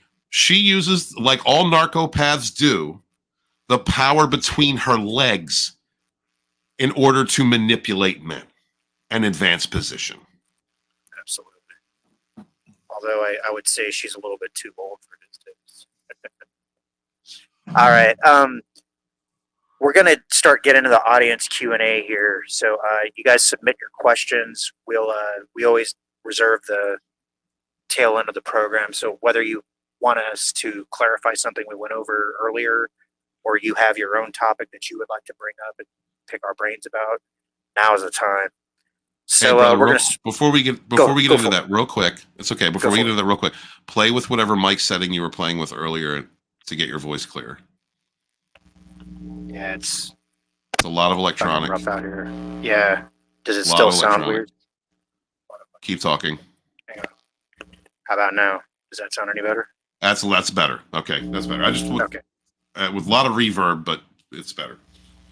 Yeah, so yeah, like I'm saying, I'm using dollar store headphones. I do have fluorescent lighting here, but I'm noticing the way that I hold my mic, or like even the Yeah, things because that you were I coming use. through crystal clear for like a whole hour, bro. Like the Okay. reverb and like, yeah. All right. All right. So I appreciate that, man. Just if I start spacing out or whatever, let me know. Yeah, man. So first question on deck here, we have CJH Entertainment. He says, I heard that brain death isn't true death, and that you should never, ever, ever be an organ donor because it gives them the right to not save you. So I wonder if some of us aren't dead when declared, and and most of us can indeed be revived. That's an Okay. interesting question. And it also reminds me of the story, if you guys don't remember, of Anne Heche, who supposedly died of burns and was taken out of her house in a body bag before she opened the body bag and tried to run from the ambulance drivers before they grabbed her, threw her back in the body bag and zipped it up, brought her to the hospital, and she was DOA. Yeah. Yeah. Well, and Ellen and DeGeneres. especially, yeah, if we're talking if we're talking about celebrity deaths under fucked up circumstances, people are murdered all the time. Absolutely.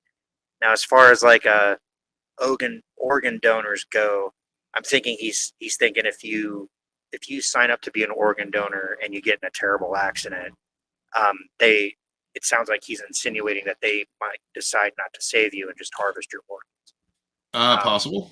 It's possible. Possibly. But in lighter times, you can have you can do that in such a way, whereas you're an organ donor, but you are not, like if you unless you have a DNR. Right. In earlier decades, I would say that that's an outside possibility. In today's day and age, where we know for damn sure that Hollyweird and the elites are harvesting people, that's a legitimate concern, I think, CJ. It is, and I would say, as a private citizen, definitely have your affairs in order. Make sure that you have your power of attorney and all that kind of shit. So your intent about even if you're a fucking vegetable, that it's absolutely clear what you want done, Yes. and have people and mechanisms in place in order to execute.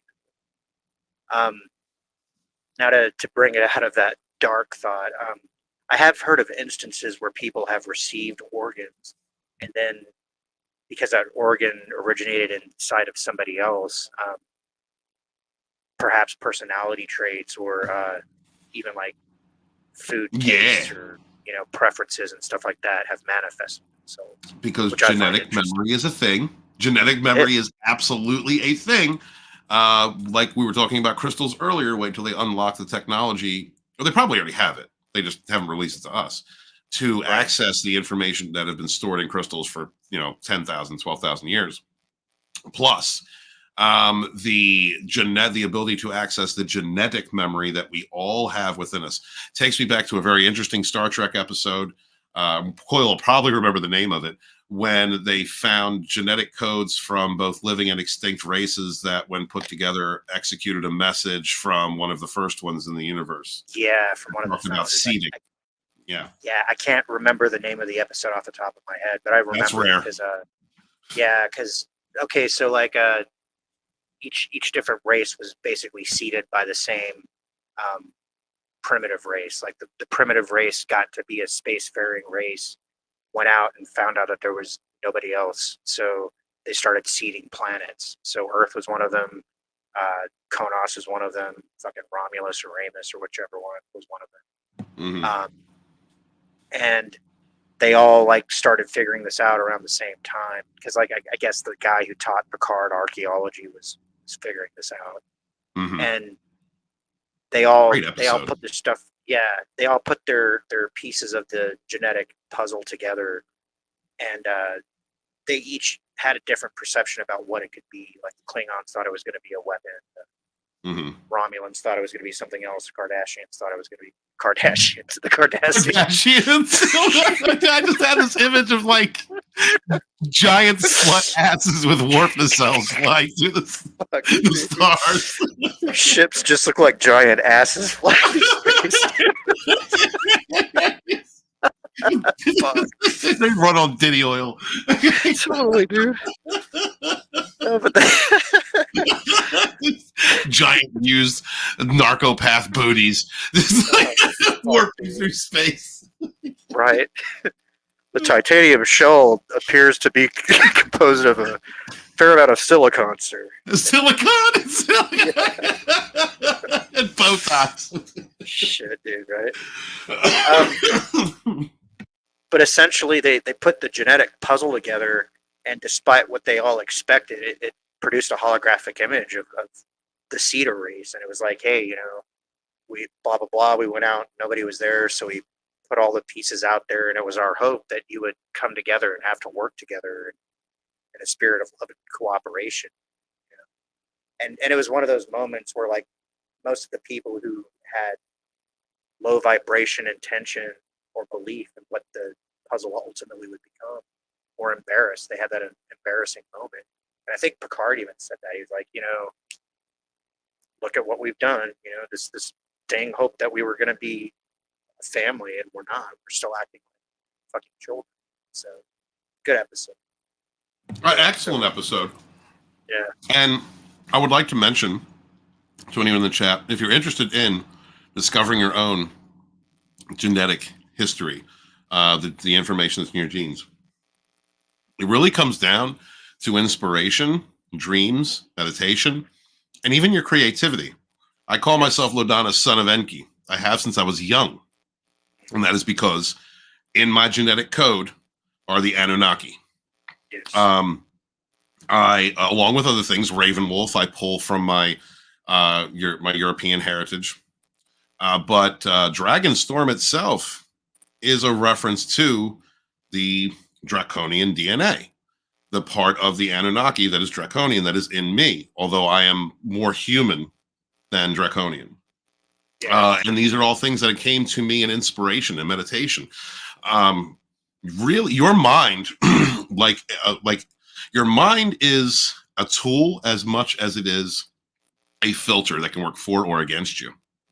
Yeah. And when you have emotional clarity, inspiration, and imagination, when you allow these things to come to you, you can tap into your genetic memory.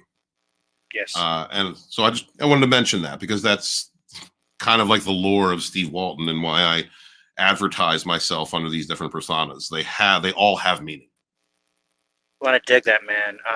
The mechanism of the author Stephen Walton's Toth. You know what I mean? Yeah. There you go. The mechanism of intuition and the mechanism of imagination aren't that different. And truthfully, that's one of the ways that they get you to stop being intuitive. They're like, oh, you're just making that up. You're making that up. You're right. It's in your head. But I'm sorry, Coil, but like just recently, I did go through a situation where I had someone planted into my life by narcopath and other people to stir me up and make me crazy. But I took high vibrational thinking. I took the positives from that situation. I learned how to open my heart chakra. I understood discernment. When I saw manipulation happening in a history of actions, I took stock of it and I broke away.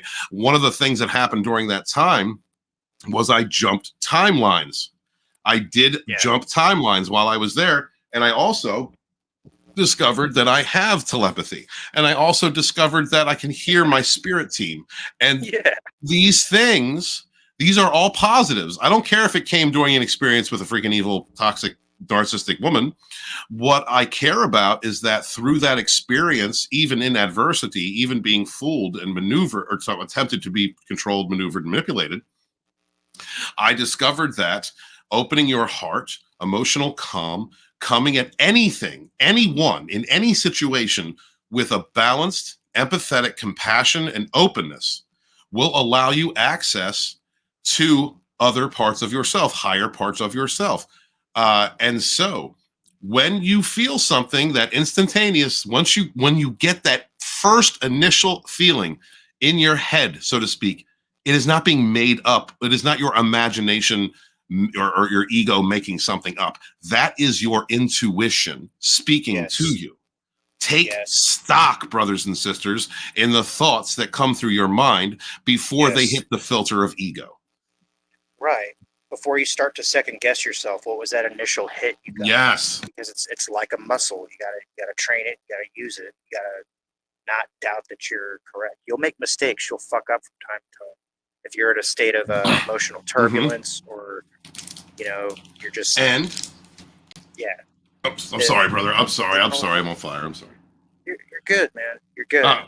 And that is why, guys, that's why dark spirits, dark entities, monitoring spirits will try to make you second guess yourself. Are you sure you should do that? Well, maybe it's this. But look, they may not even realize that they're doing it. Some people are low vibrational and they don't even realize that they are being used as a tool for low vibrational thoughts and thinking. They just live that way. But that is why those things come at you and try and change your mind. That is why people try and sway you from your decisions. That is why you don't tell everybody your plans. Walton doesn't tell but hardly anybody his plans. Immortal Coil is one of my best effing friends. I'll trust him with anything in this world. Scott Priest, Sporkin' News Podcast. I'll trust him with anything in this world. And they don't even know everything that's going on in my life because it is for me to dictate the direction and the energy that I need in order to manifest those things. And this is why people try and change your mind when you have these intuitive thoughts. And also, as Coil was saying, do not allow yourself the training, the conditioning that you have been under since you have been raised by the media, by others, by family, by clans. Do not allow that intuition to pass through that filter, because then it will become distorted and you will second guess yourself. Everything that has to do with lower vibrational or controlling, monitoring spirits, entities, people has to do with making you second guess your initial instinct, your intuition. This is why the news is the way that it is. Politicians are the way they are. And this is why things like those, they say the things that they do to make you second guess that. You, brothers and sisters, have the key, all the keys to wisdom, strength, enlightenment, knowledge, and because you are connected directly to everyone else, to source. You are an aspect of the universe attempting to understand itself through an individual lens. You have access to the entire Akashic record. You need but trust yourself. Create balance, control, belief, and love, and you can access it all. I'm telling you this, man. My word is God. I love that, dude. Walton's on fire. Make sure you guys go and check out his channel. We got a lot more content like this. You guys should really hear.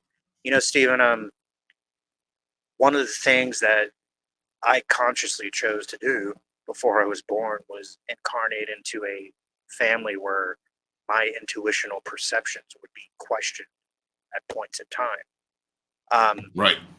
I would have family members that'd be like, well, you're just making that up, or you're being just like your mom, being whatever. You read that in a book. It's like, wow. That's and honestly, when I was younger, that shit would shut me down, and I got to a point where I just didn't talk to them about that kind of stuff. But I had this experience the other day. I told you I'm hanging out with my parents, and my brother showed up, and he was talking to my stepmother about how he didn't believe in ghosts. He's like, I don't believe in ghosts. And I'm just kind of listening, and he's like, but then the other day I was hanging out at work, and just weird paranormal stuff started happening. I don't know what to make of it. And I was like, listen, man, you might not believe in ghosts, but ghosts believe in you. And then he just kind of looked at me, and it's mic drop. Right. So it's like, as we grow and develop, we definitely get those coping tools. But if I didn't have faith in my ability to perceive the non-physical, I wouldn't have had the gall to throw that out there. So, I mean, like, touch, right, and that's a monitoring spirit. You dealt with energy vampiric monitor spirits. Mm-hmm. When I realized months and months ago on this journey through Dragonstorm, the Dragonstorm era of my life, that those type of entities, those low vibrational people want to keep you down and pull you down, is when I understood that when someone pokes at me, it's because of their insecurity. They want to, you know, when a narc or someone hoovers or something like that happens, it's because they're offended by my light. They want to drag me down. Yep. In much in the same way, when I hear a negative comment from certain people, there are certain people that I remain in contact with that specifically for the reason to gauge their reaction to what I am saying. And if they come at me with any type of dissuading comment or negating or trying to make me second guess, I take stock in that, and I know that my original thought that I entered that conversation with is the direction I need to go in. Yes. There are monitoring spirits through people engage in such a way as to sway you from your course, from enlightenment, Yes. from prosperity. So the Yes. more you are being dissuaded, smeared, lied about, attacked, that is when you should put all your effort and energy into continuing the original course, the course that you are on, because that is the collective demon spirit, that is the collective negativity that is trying to keep you from your goals. Take stock in your haters. They're your cheerleaders. They're your greatest fans. And they will absolutely tell you the direction you need to go in by trying to feed you the opposite. Man, keep your eyes open, brothers and sisters. I'm telling you, they are tools to be used. Yeah, well, keep your plays close to your chest, like he's saying. You know, if you need some reinforcement or something, be like, hey, you know, I'll call Steven sometimes. I'll be like, hey, can you put some energy into this for me? He'd be like, gotcha, bro. Absolutely. You know, and again, forming alliances with people whose intent and their trajectory mirrors your own, or who can further your own. That's a very powerful way to stay focused. So, yeah, you know, man.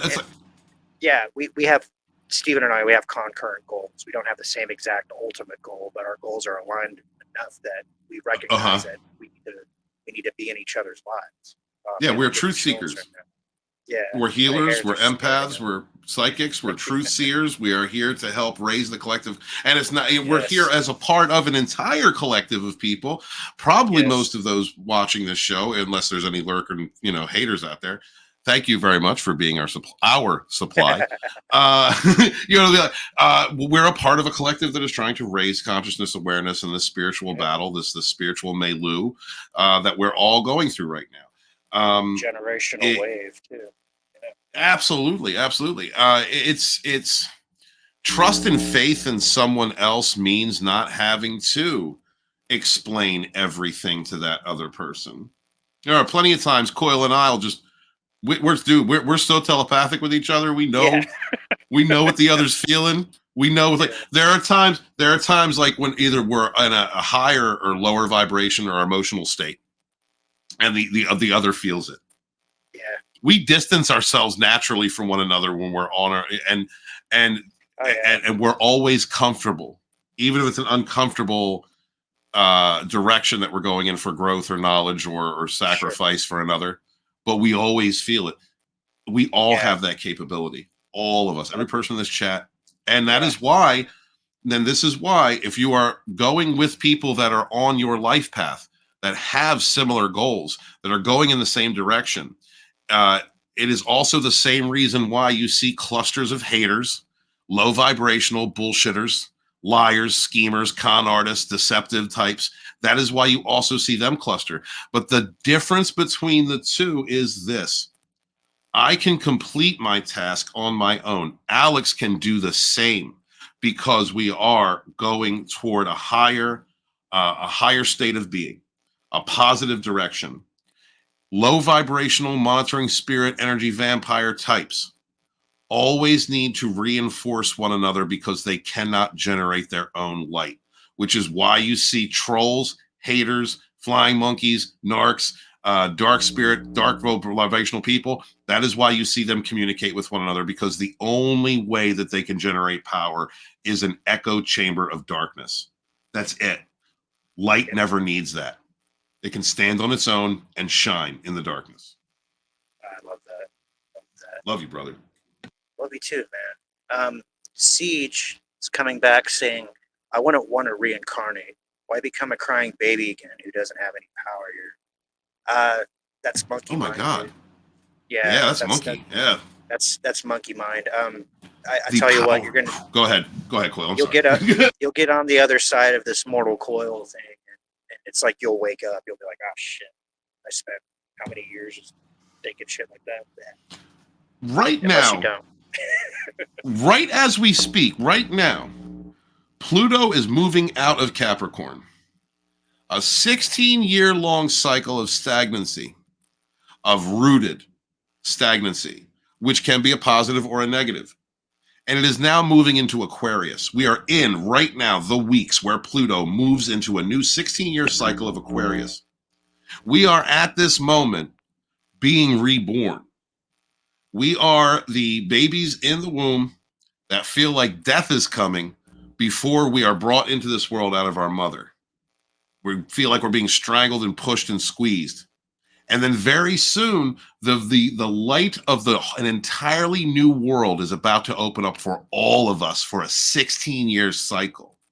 Yes. There is such a power, such a wonderful power in the physical incarnation of a soul being brought into this world through a vessel that was planted by the divine masculine and grown by a divine feminine.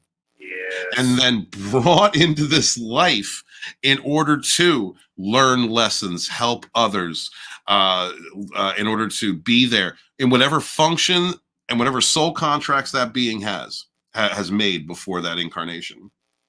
I look forward to every incarnation that I go through, even though I can't remember many of them.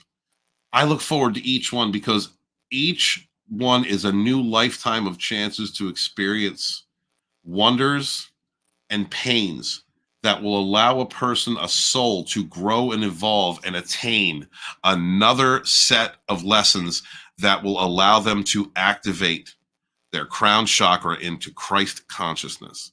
I understand where you're coming from in a 3D aspect, Siege. And thank you, brother, so much for that comment. Thank you for being so open. Thank you for being so real. Thank you for being that evolving person that you have been in the last couple of years, man. I'm so proud of you. So try, if you can, if it is a part of your life path, to look at it in that way. Because this lifetime the suffering, the pain, the trials and tribulations, the hurdles that you have had to overcome, my brother, which have been vast. I've known you for years. Hail the fourth wave.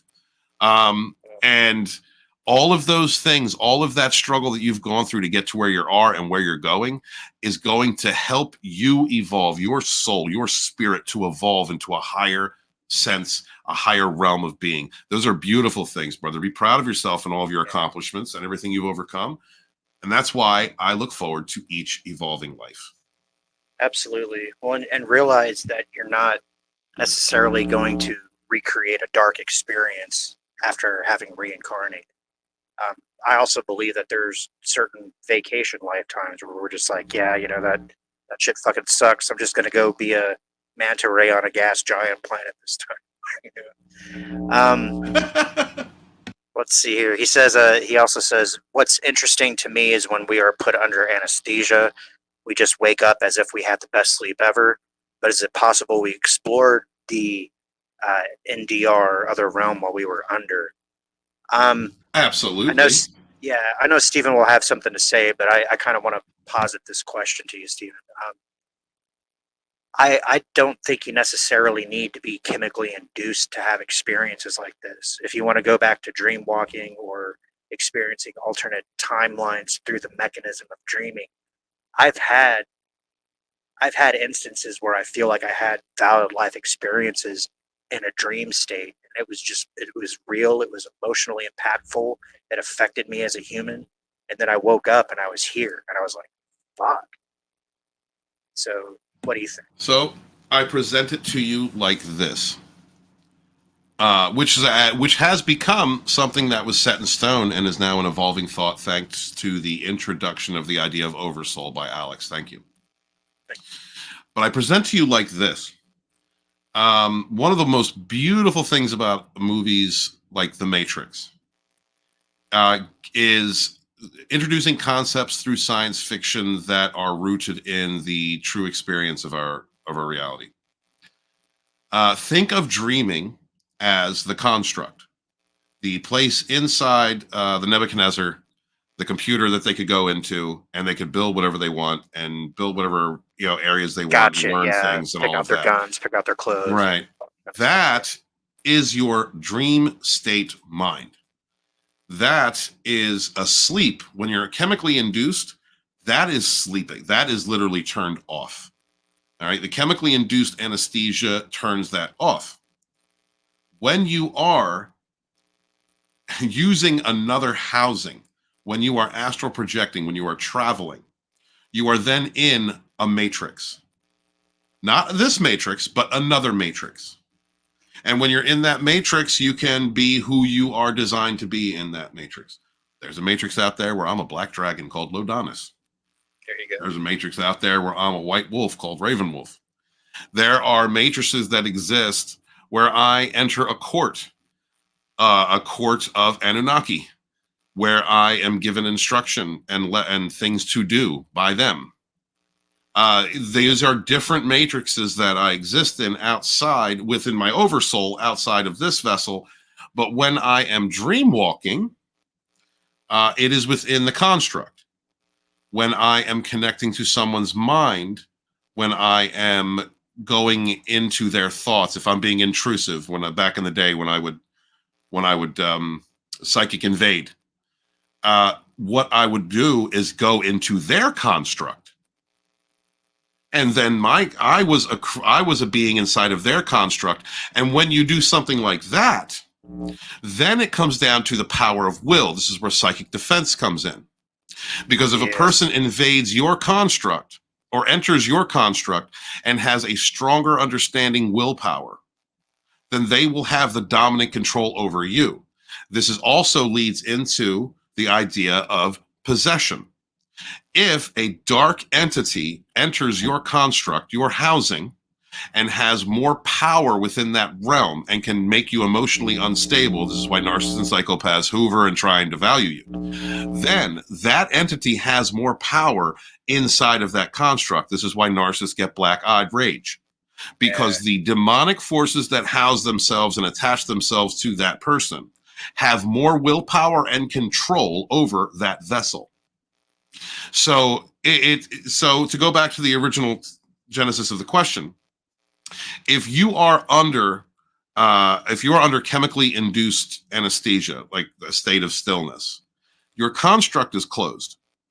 There is nothing happening. You are shut down. And that means anything that can enter you is shut down. But you absolutely can at that time project. You can visit other vessels, you can other aspects, other matrices, and exist in those places. Now, whether or not you're going to be able to remember any of that when you come back out of that is up for debate. Because as I said, a lot of that has to do with you as a person having this experience in this third dimensional reality, has to do with your mind's ability, your spirit's ability to travel through that information through the filter of your mind and ego and experience, and then come to a point of activating intuition. Your imagination, therefore intuition.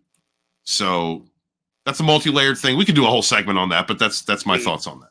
We really could, because while the topic was dreaming and timelines, excuse me, dreaming is one of those things that's especially non-linear. You can dream about shit that you're actually doing, or you could dream in a sense to say, no, fuck this is too heavy, I need to go and do something else.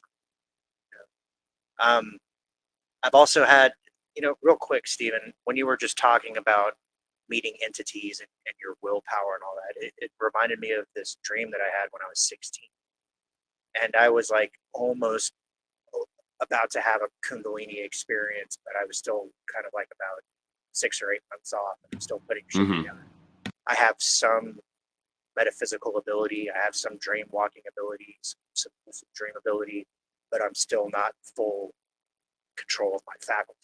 Well, I had this dream where I was in a stone castle, and I was like kind of in a tower, like up on a upper floor, and I You're talking started. to me.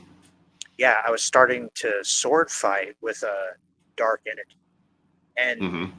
in the dream, it seemed something kind of like the Nazgul or something, but it wasn't quite like that. But that's a good image to describe it as. Yeah.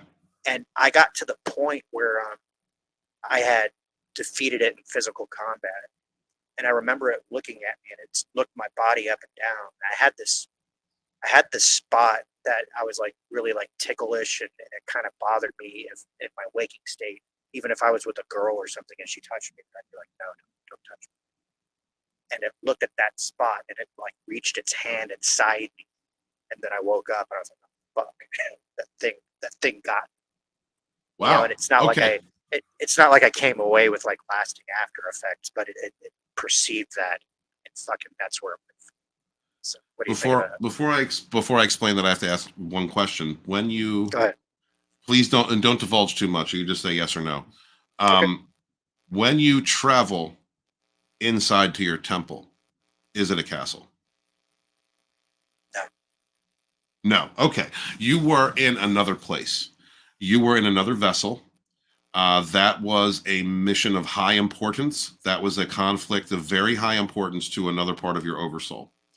And while you were there, it could see the wound that you carried over from this life, Yeah. and that is why it touched it the way that it did.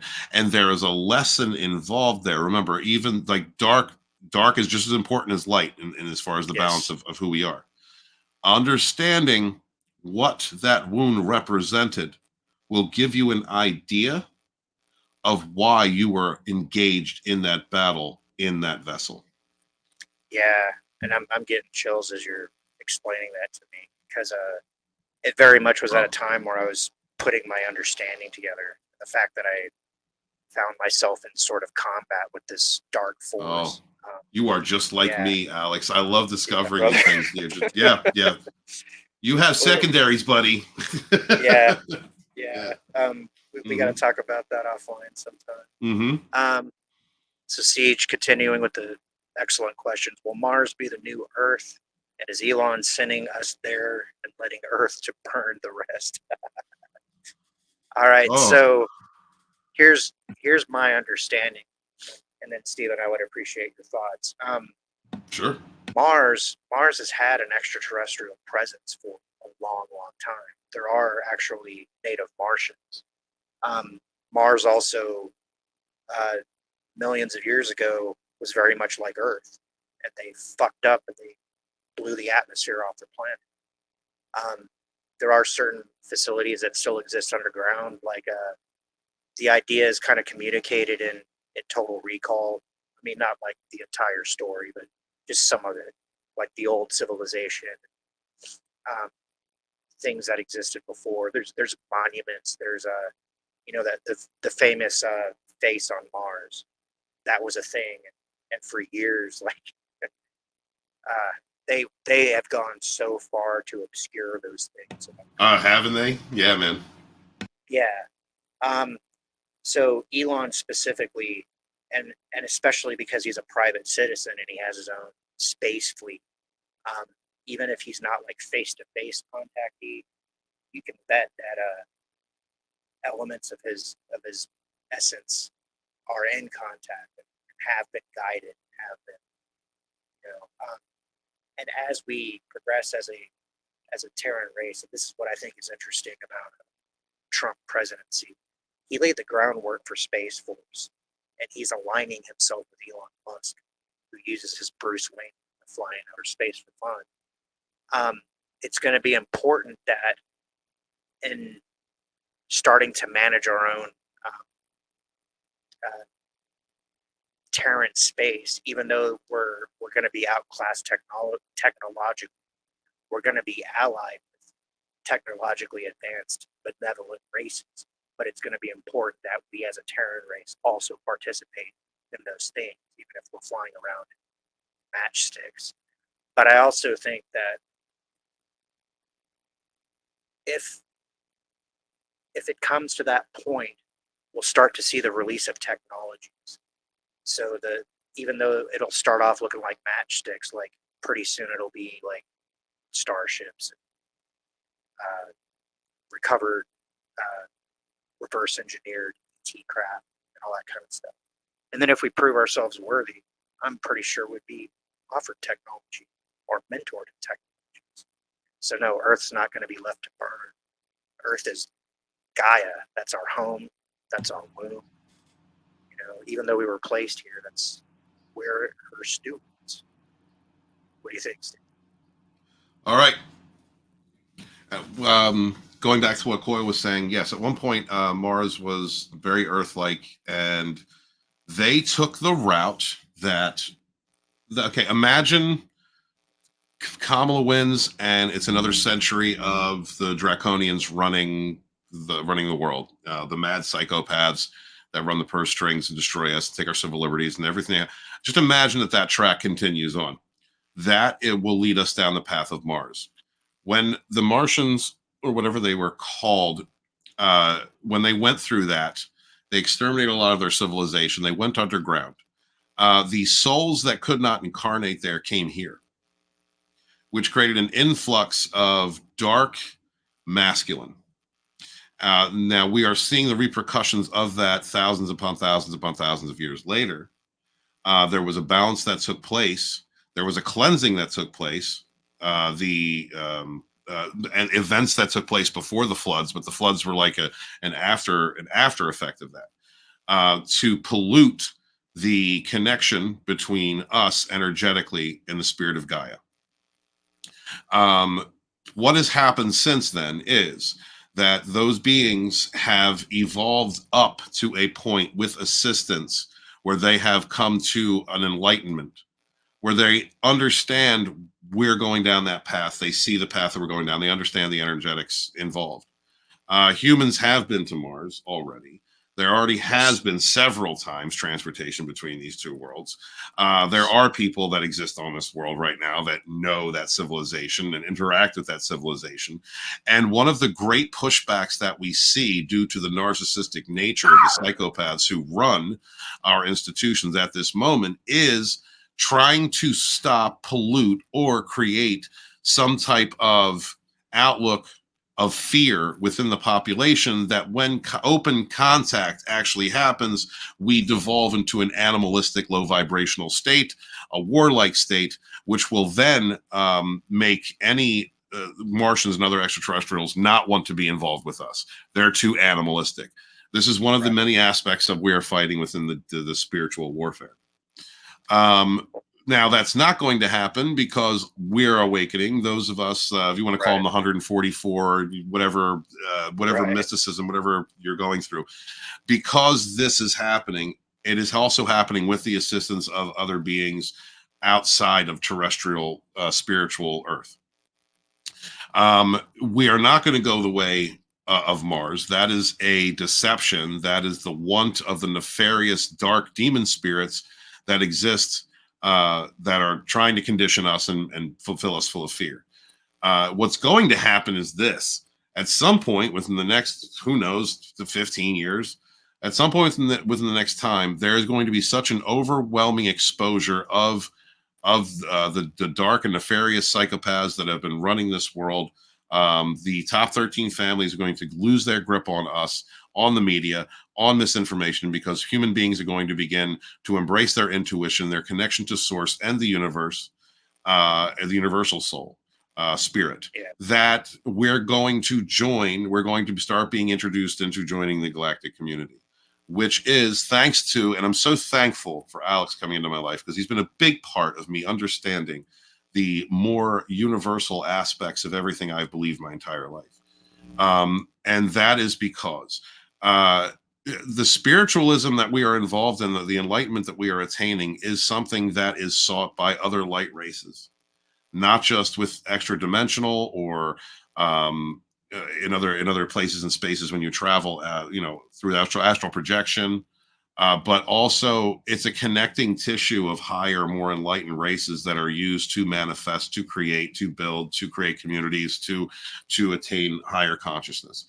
So no, I think that in a way, again, thanks to the mistakes that were made by the Martians, thanks to the mistakes that were made by them in the deep past, and the wound that transferred itself over to our planet, because of their growth and because of the stewardship of others and people who have been fighting on our behalf for thousands upon thousands of years, along with the enlightened of Earth, we are going to retain a time where the spiritual awakening opens us up to not only shedding light on all the darkness that's going around us, like the P. Diddy's and the Epsteins and the demons and the people in power, but it will also allow us the opportunity to grow to more in the direction of our full potential. And part of that is being introduced into galactic society in a spiritual sense.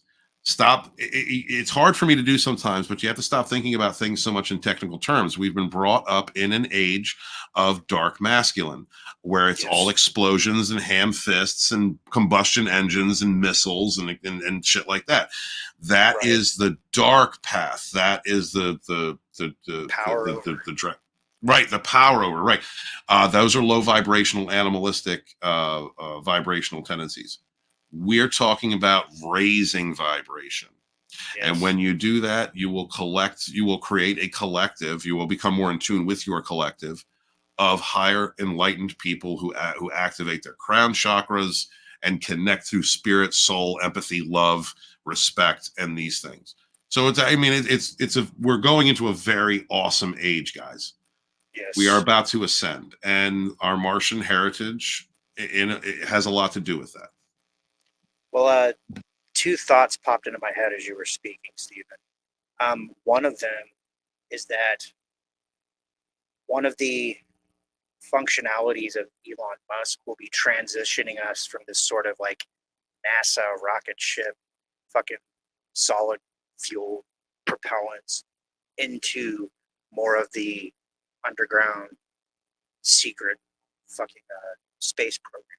So it'll be a way of bridging that gap publicly. So it's not just like, oh, by the way, we had this shit hidden for 50 fucking years. It's gonna be like, no, so here's this billionaire who's done this, we've done this. Oh, look, we can develop this now. We can bring this back. Ease it in like anal, yeah. He's a pathway to do that, without necessarily having to barbecue all the people who've kept this shit secret for the past 60 years.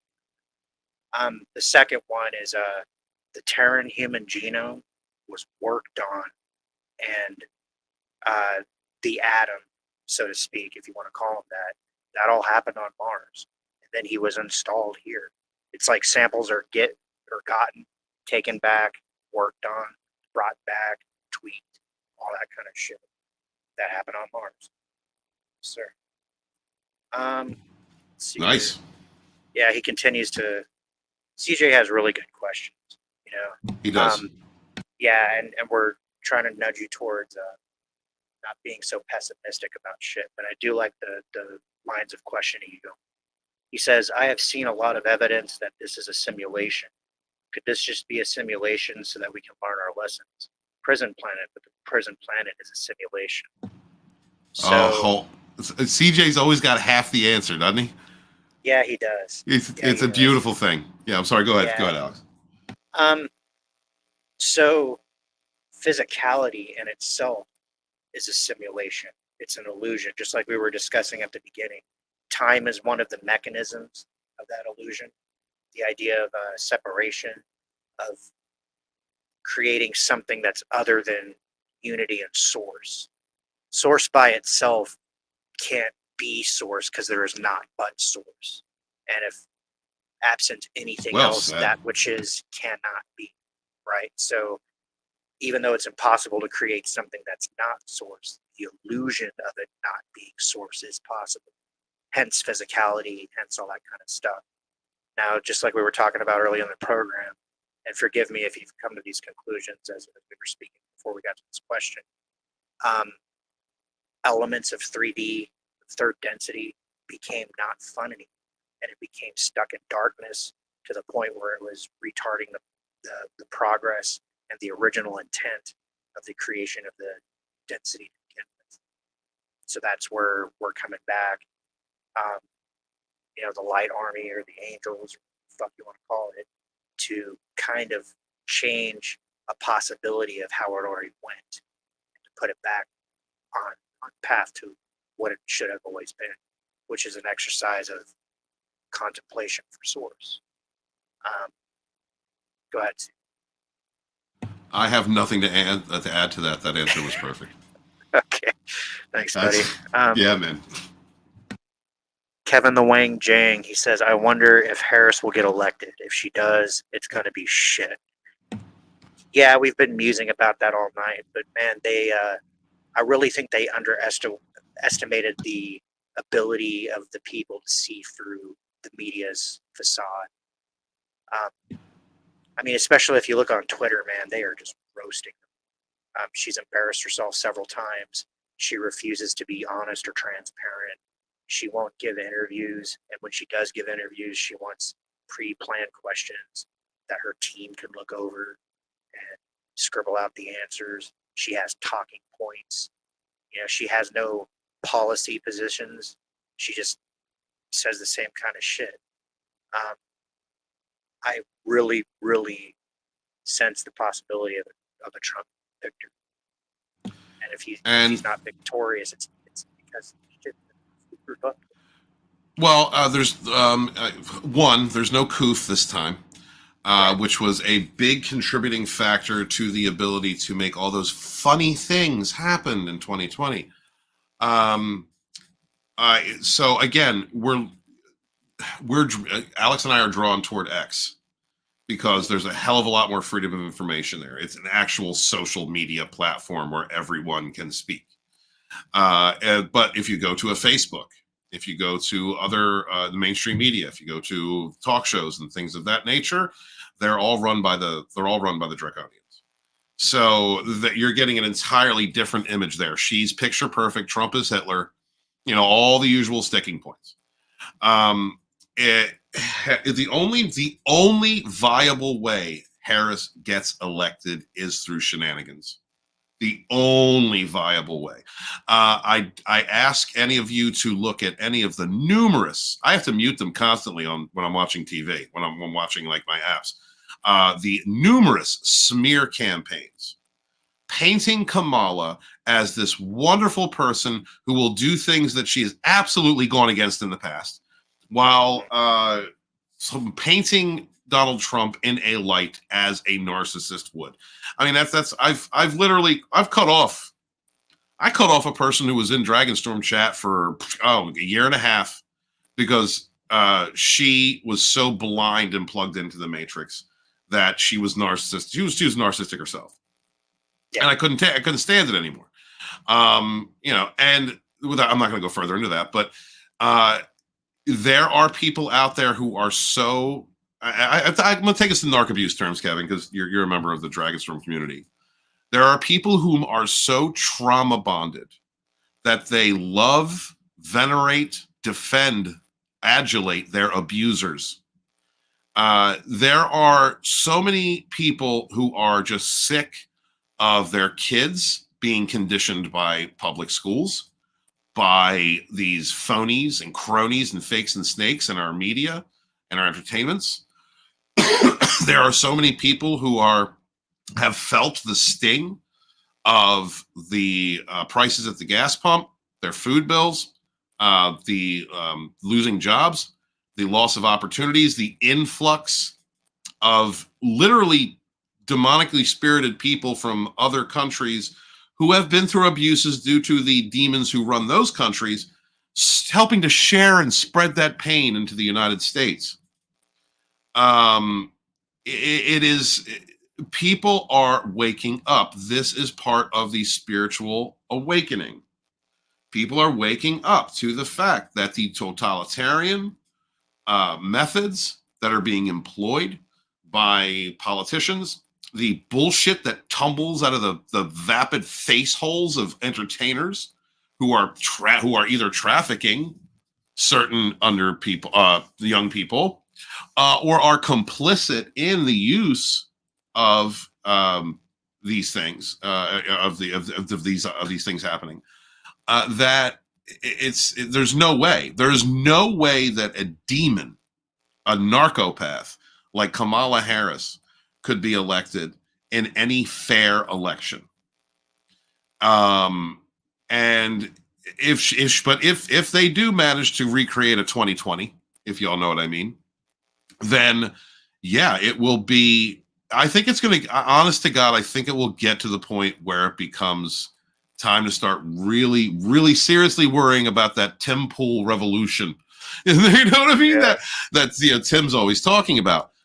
Because if evil continues to thrive, we are going to continue to see the propagation and adulation of mental illnesses, the defense of them, the veneration of them, of sick sick behaviors, and it won't stop. It really is up to us at this point. I mean, and I have enough faith, and I see the way the energy is going, that I know light is going to win this time. Yes. Right. And mind you, I'm not saying that as in like I'm a card carrying Republican. I am absolutely not. I am not.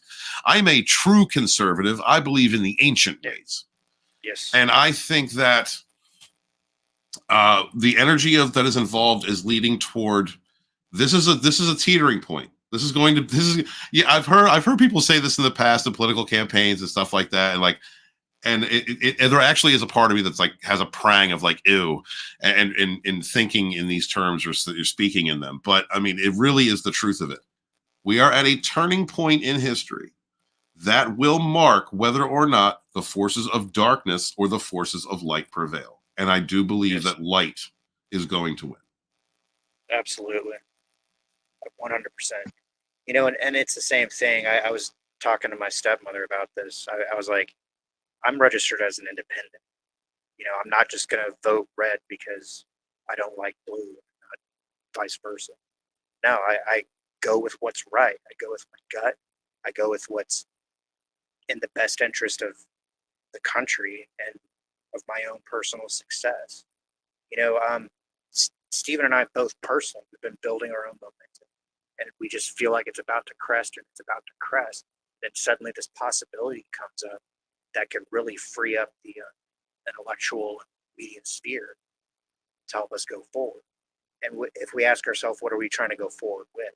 It's not just building a media empire.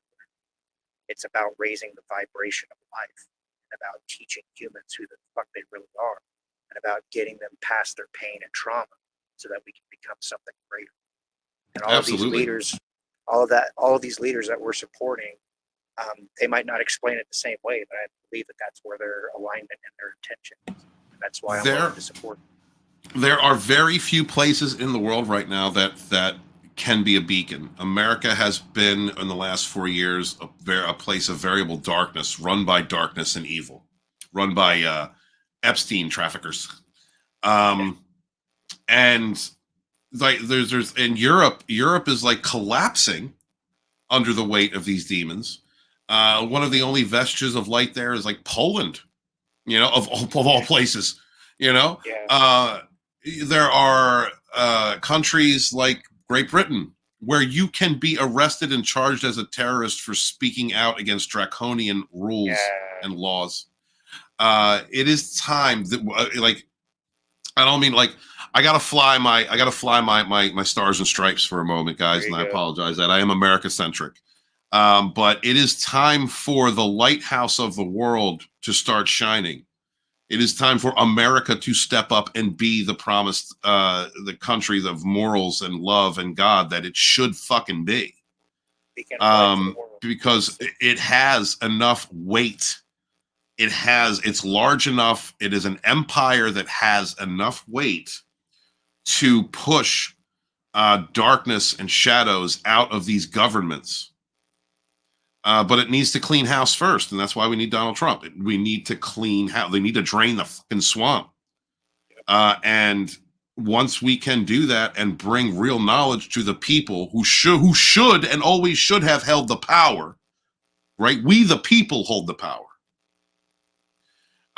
Once that takes place, I think that there will be enough social pressure, enough guiding light, enough people of morals and goodness to point out the bad actors in Great Britain and other countries who are trying to destroy the fabric of our society and keep us low vibrational animals who are addicted and trauma bonded to the abusers who have used us while excusing their own ills and shifting the blame upon us. There's very few people out there, and I got to give a shout out to Russia. You know, you can say whatever you want to say about Russia, but Putin has been out there fighting a good fight in his own way as well. It's been hard to live on this planet the past few years. You know, we're Well, I constantly mean, look what told happened to one thing. Brazil. Yeah, You know what I mean? Like, look what happened to Brazil, guys. I'm sorry to cut you off, brother, but look what happened to Brazil, right? Brazil was a nation that was leading in civil liberties, education, economy for a long time there.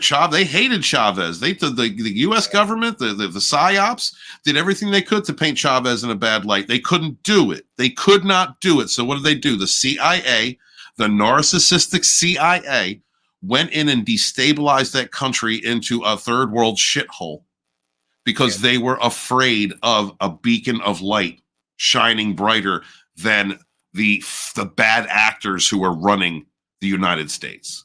yeah. These are the demons that we have to fight. I'm sorry, I had an impulse to bring that up. That's okay. I want to say hail Carnival and a hot Brazilian. All right. Hail to our Brazilians. Yeah. So speaking of UK, we have a Miss Jilla thing. So on the question of time, do you think that it's possible to opt out of the collective consciousness which manifests old age? I'm not quite sure I understand. Like Well- do you think it's possible to use your will to obfuscate the effects of physical aging? Is that what you understood, Stephen? Well, okay, this is how I read it. This is how I'm going to answer it. Okay. Go ahead. So we were raised with the misinformation that humans only live to, originally only lived to like 40, 45. That was in the fucking heat of the dark masculine age. Humans probably live to a couple hundred years, maybe even more, if we are consuming the chemicals, the minerals and vitamins that we are supposed to consume. Humans in the dark ages, absolutely only live to so long. Our lifespans have been cut short. It was not due to genetic manipulation. It was due to the assassination of our access to the great gardens of the world, like the Amazon, which is now just a big jungle, but that was one of the great gardens of the ancient world. That's why it has such a diverse plant life, and why it looks the way that it does. Thank God for satellites that are able to penetrate the forests and see the topography and the thousands of structures and gardens that exist in that space. When we are able to come to a higher vibration as a collective consciousness, more people will have not only access to the Akashan records and genetic history, but we will begin to understand that the foods, that the conditions, the chemicals, most especially in the last century, that we have been fed are not meant to extend our lifetimes. They are meant to keep us dependent and shorten our lifetimes. So yes, I do believe that it is absolutely possible that as we ascend into the age of Aquarius and into a light masculine age, which is what we're moving into, that we will have access to all of the information, all of the healthy environments, mental, emotionally, spiritually, physically, that will allow us to live our potential lifetimes, which Spirit Team saying to me is around 200 years. Yeah, I'm glad that you answered it that way, because that actually I got like a couple of ideas off of that. So number one, the the guy that's related to us in the Bible in Genesis is Adam. The Sumerians called Adapa. And the Sumerians were clear that Adapa was a being that was brought about through the mechanisms of Enki, but also through, like, not only just genetic manipulation of the human genome, but he actually mated with several generations of human women to create the being Adapa, who it literally translates to exceptionally wise. Like, this guy was really fucking smart, and he lived to be, according to the Bible, 900 something years old. But in the Sumerian records, he was actually brought before Anu, and they offered him the anointment of knowledge, and he was offered the basically the fruit of eternal life. But Enki told him to decline the fruit, but to accept the anointment and the robe. So Hail Enki. the way that it ends is that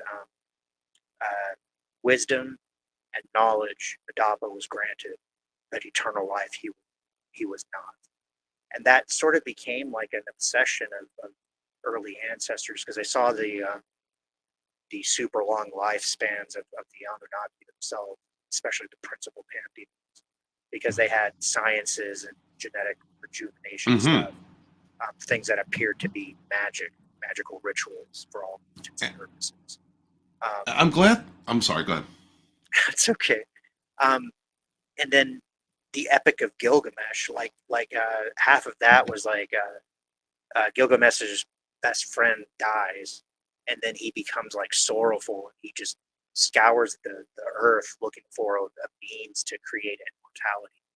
And he meets the predecessor to Noah.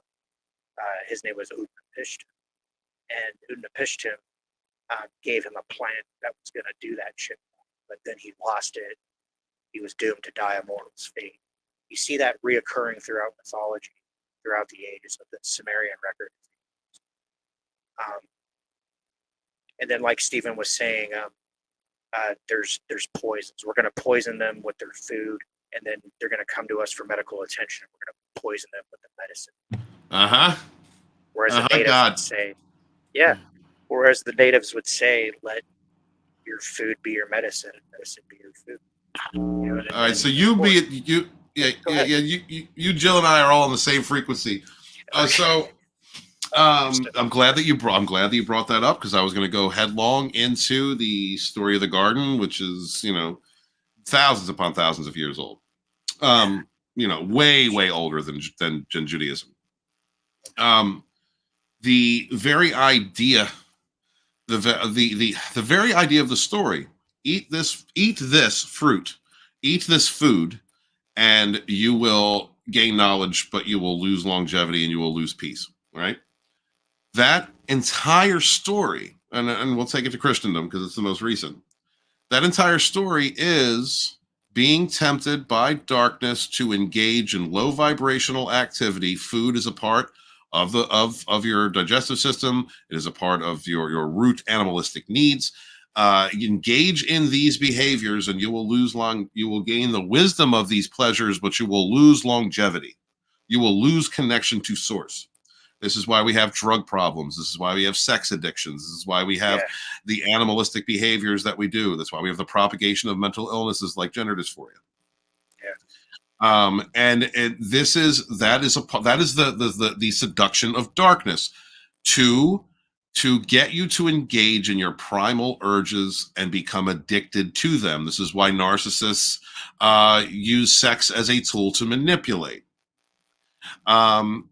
And they don't value it. It's not holding any value. It is about creating a feedback loop of depression and addiction, which keeps you in a low vibrational state and disassociates you from higher vibrational crown chakra thinking. I'm about to, tomorrow is the last day that I eat for a set of days, because it is a tradition for me on Samhain to fast. And the reason that you should fast, intermittent fasting, is because when you do so, it cleanses the body. When you do not engage your gastrointestinal system, you then, all of that energy is freed up. That energy goes to your crown. That energy then energizes, it creates more connection with your spirit. It also allows your body to begin processing and dispensing of the toxins which you have built up in your system over time. This is why we are getting poisoning in the food, artificial foods, genetically manipulated foods. We are being slowly poisoned because of the addiction to that taste, the addiction to those chemicals, but it also keeps you in a feedback loop of negativity, negative, low vibrational, primal addictions. And so it's so very important, guys. Intermediate fasting is so important. Watch how the weight you will lose. Okay, this goes to a primal fear. When you lose weight during fasting, yeah, it is in part because you are not taking in any nutrition, you're not taking in any sustenance, but the weight that you lose also has to do with you dispensing toxins in your body. You are not meant to be fat. We are all meant to be lean. Yes. And all of those ailments physically come from it's not just a last century. We're talking about thousands of years campaign to keep you in a state of being addicted to primal urges. Yeah. So I'll let y'all know after Samhain night, like after Samhain, I'll have a big old fucking meal on the first. But yeah, I mean that's pretty much, that's one of my routines, is to go into intermittent fasting, especially around this time, because the veil's thin and it helps me to connect with my ancestors and cleanse my body of toxins. So, but that whole story, that is the pardon the pun, the genesis of that story in all tales, no matter what version of it you see. The temptation by darkness for you to become addicted to your primal urges. You attain the trick of the story. This is the trick of the story. You attain wisdom and knowledge, but the wisdom and knowledge that you attain is only the addictions and the pleasures and primal urges. Yeah. Well, and something else to consider. Well, two things actually. In addition to all the food poisoning and all that kind of shit that we have going on, medicinal poisoning, we have like a form of frequency poisoning that's going on with all the 5G and all the fucking electronic. Speak it, Khalil. Speak it. It interferes and it fucks with your energetic grid, which your cells, your biology grows on an energy frame, and you have all that shit pumping in. It's gonna fuck with it. Number two. Hot damn, I love you. Also consider the advantages of having a physical vehicle that wears out. In societies where beings live thousands of years, yeah, you live thousands of years, but the societies tend to become homogeneous. Influxes of new energy provide a drive to achieve new understandings and further the basis of knowledge. Now, most societies practice, at least human societies, they practice a thing called the law of consistency, where the young beings are born and they're taught everything up to the current date. And then whatever advances they make in their lifetime, they teach to their young. And so they keep on getting smarter and smarter and smarter. We're almost the opposite. But the advantage that we have, even if we live, let's say Stephen's right, and we clean up the frequencies and we start eating and we get genetic healing and med beds and all that kind of shit. Say we can live 200 years. Even if we only live 200 years, our spirits can evolve at a much rapid rate, because we can pack in 10 times the lifetimes that a being in a different society would only gather in one. Now, that's not to say like we're better than them, but it fast tracks us. So you realize like 200 years ago, we were sailing on wooden ships. And now we're like sending probes to the end of the Oort cloud and shit. You know, it's ain't the first time. Yeah, and honestly, to all these older races, it's like they're looking around and seeing like a baby grow into a full-grown man in like a day. So, but there, lots of stuff to consider there. Yeah, with a lot of stuff to consider, there are two things. One, what they're watching, in my opinion, and so you can tell me if I'm wrong, is the reascension of people who are reclaiming their heritage.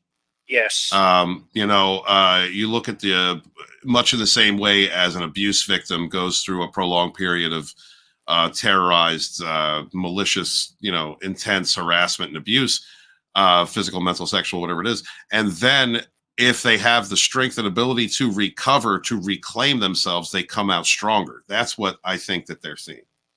And also, Jesus, you see, pointing out the energetic aspect of that was so awesome. This is why I love COIL. But bringing it back to real quick the lower the primal aspect, my terrestrial perspective. One of the many lies that we have been sold is this: we're not supposed to eat meat all the time. We're not supposed to consume meat. It is only a special occasion or a reason or a necessity that we eat meat. We are not actually meant to live on a diet of meat. And that is one of the things that has been sold to us to keep us in a primal state. Murder is murder. If you think about the idea of mass production of meat, the cow, for instance, you think about this line of beings who is being led up to be murdered, up a slow line, watching, hearing the screams, knowing, all right, animals aren't stupid. They're connected to source as well. Think about the fear of being murdered that goes in, that those thoughts go into the genetic memory of that meat before it is packaged, before it is slaughtered, thrown chemicals into, packaged and sold to you. You are consuming the memory, the feeling, and the instinct of animals being herded to slaughter. This is why the Native Americans understood when they took life, they honored that life. They thanked that life. They thanked Creator, because it is absolutely a spiritual experience to consume the flesh of another animal. It should be venerated. And I just wanted to bring that up because, again, I think that's a part of the primal keeping us in a low vibrational primal cycle of addictions. We're not supposed to eat meat all the time, guys. I'm not saying like be a vegan. I'm saying don't eat as much meat. And if you can, absolutely get it straight from a farmer. Yeah. I was going to say hail the ethical hunter, but it's important to cleanse and bless your food, but it's also important to search out energetically amongst your food options, which one feels the best. I always do that. I was talking to Steven about this the other day. Even if I'm going to the store and grabbing an apple, I run my hand over all the apples. Which one calls to me? I sit down and people laugh at me when I do this, but I'll like salute my fucking food before I eat it. And hell yeah. Like, what are you doing? They're like, what are you doing? I'm like, I'm thinking food. This is why it is so right, and it's so important. I love being, I love me. I'm sorry, I don't know. It sounds fucking. We know, Steven. I was like, no, but like because I look at different traditions as like all part of the same. They're all part of source, And one of the things that America has really the draconians running the country have really tried to do is destroy the idea of nuclear family and Christendom. All right, and which has a lot of wonderful traditions. A family praying around a table before the blessing, the table blessing, is so important. It's so important to give thanks. Just like you were saying about saluting your food or giving thanks for that food, because you're giving respect. It's all life. You're consuming life, whether it's plant or animal. You're consuming life. And to give thanks to God, to give thanks to Source, which is connected to this food, which helped to the light of God grew this food. whatever form it is. It's so important. And that is another reason why there has been a consistent attack on, at least in the West, the mainstay of Christendom, because there are a lot of ethical, high vibrational, wonderful practices in Christendom that are traditions that are long held from other previous beliefs, other collective beliefs that should be honored. Yes. That's why Kamala tripped out when they said Jesus is Lord at one of her rallies, and she freaked out. So that's down the street. She's evil. You're evil. How do you look at that as Jesus is Lord? How do you look at that as being evil? That's not evil. The only way that that's evil is if you're being led into an Inquisition, torture chamber or something, where a bunch of psychos have absconded a belief system in order to use it to create fear, spread pain, misery, and death. You know what I mean? Yeah. And that's a whole other topic. But that is the reason why you see the attack on modern belief systems like Christianity, which have a lot of wonderful aspects, blessed, beautiful, loving, collective, the original teachings of Yahshua aspects, like many messiahs of different faiths before him, that are all a part of the same team. Destroy the idea of being respectful, loving, and thankful to God. That's what the darkness doesn't want. That. No, and that's the thing about those old sages, man. They were about personal autonomy and a personal relationship with Source. Destroying that whole theology thing, because you had. I mean, that is a different topic. It's a whole different topic, but I'm going to shout this out real quick because I feel the need to. I do feel the need to.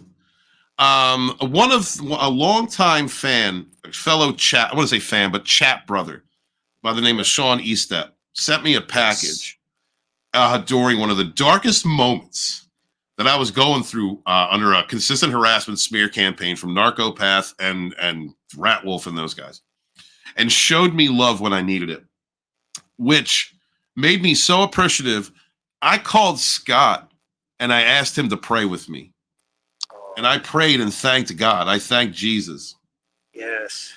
For that show of love. Because that's what I felt I needed to do. I haven't prayed to God like that in a long time.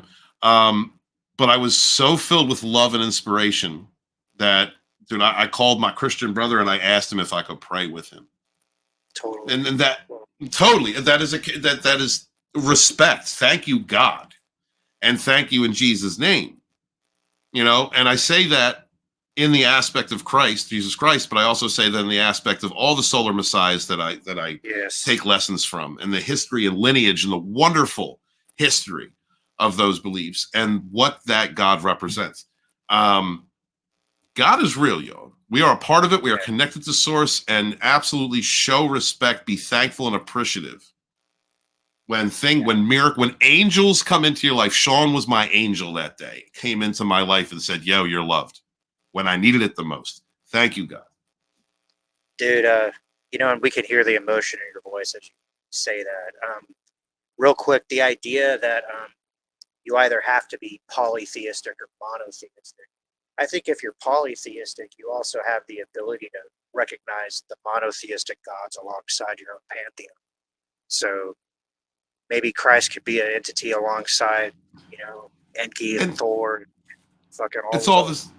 It's all aspects of the divine, brother. It's all aspects of the divine. You know what I mean? Like one God wearing a million masks, right? right. It is separate and inseparate. It is, it's that shit.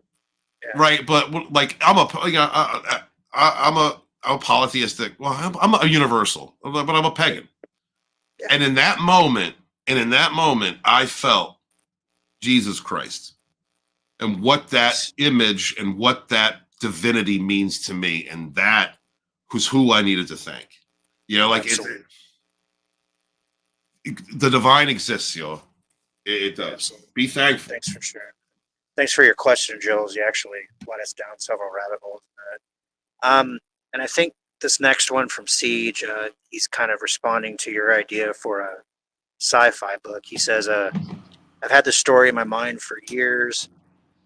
called the 13 verse. That's the 13 again, LOL, where I have this timeline of World War, genetic altering, cyberpunk, superheroes, other planets, etc., etc. And I haven't really worked on it, not only because of procrastination, but because other than that, the superhero element feels too real.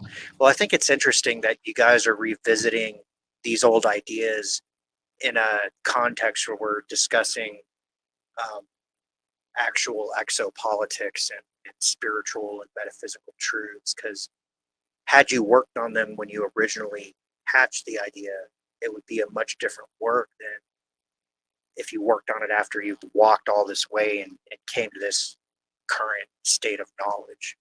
So, you know, and for you, Stephen, and in particular, I know you said like you wanted to get the volumes out of the way before you work on your fiction book. But I have to without using it as an excuse.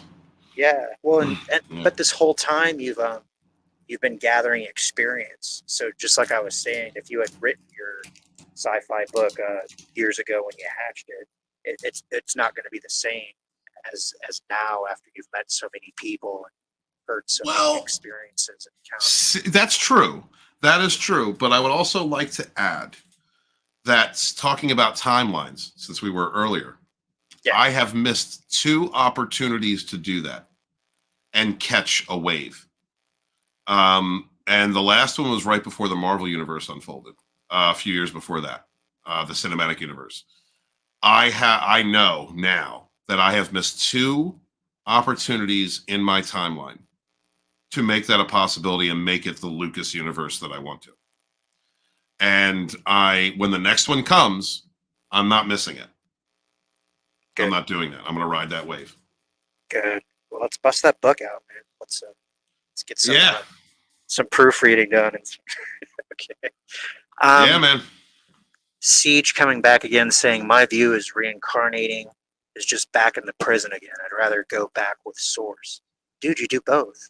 Consider Source like going and taking a shower and scraping off the shit from the last lot so that you're ready to go back out there bright-eyed and bushy. Or take the look of Cameron Pasha. Go take a look at, because Cameron is a Sufi Muslim. He's a spiritual Muslim. And thank God for him, because I didn't know the Sufis had mystics. I didn't know the Muslims had mystics. And he is very open to every other person's interpretation. And he is dead set in his belief that when he dies, he goes to a celestial orgy.